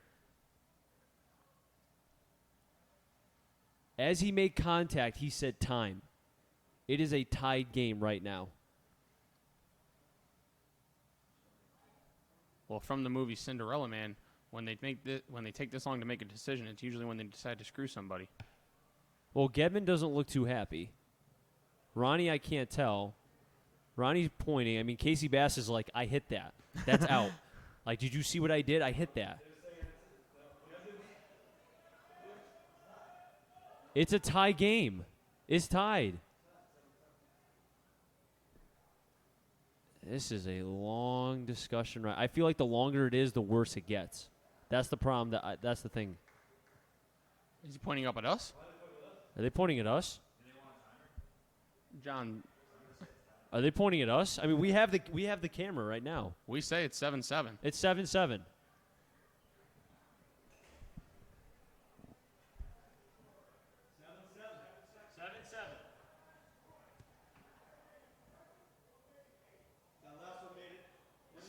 We have 7-7. 7-7. 7-7. Yes. 7-7. Because he hit the last two out. We have the score tied. He said the last one didn't go over.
Tough break for the Blues.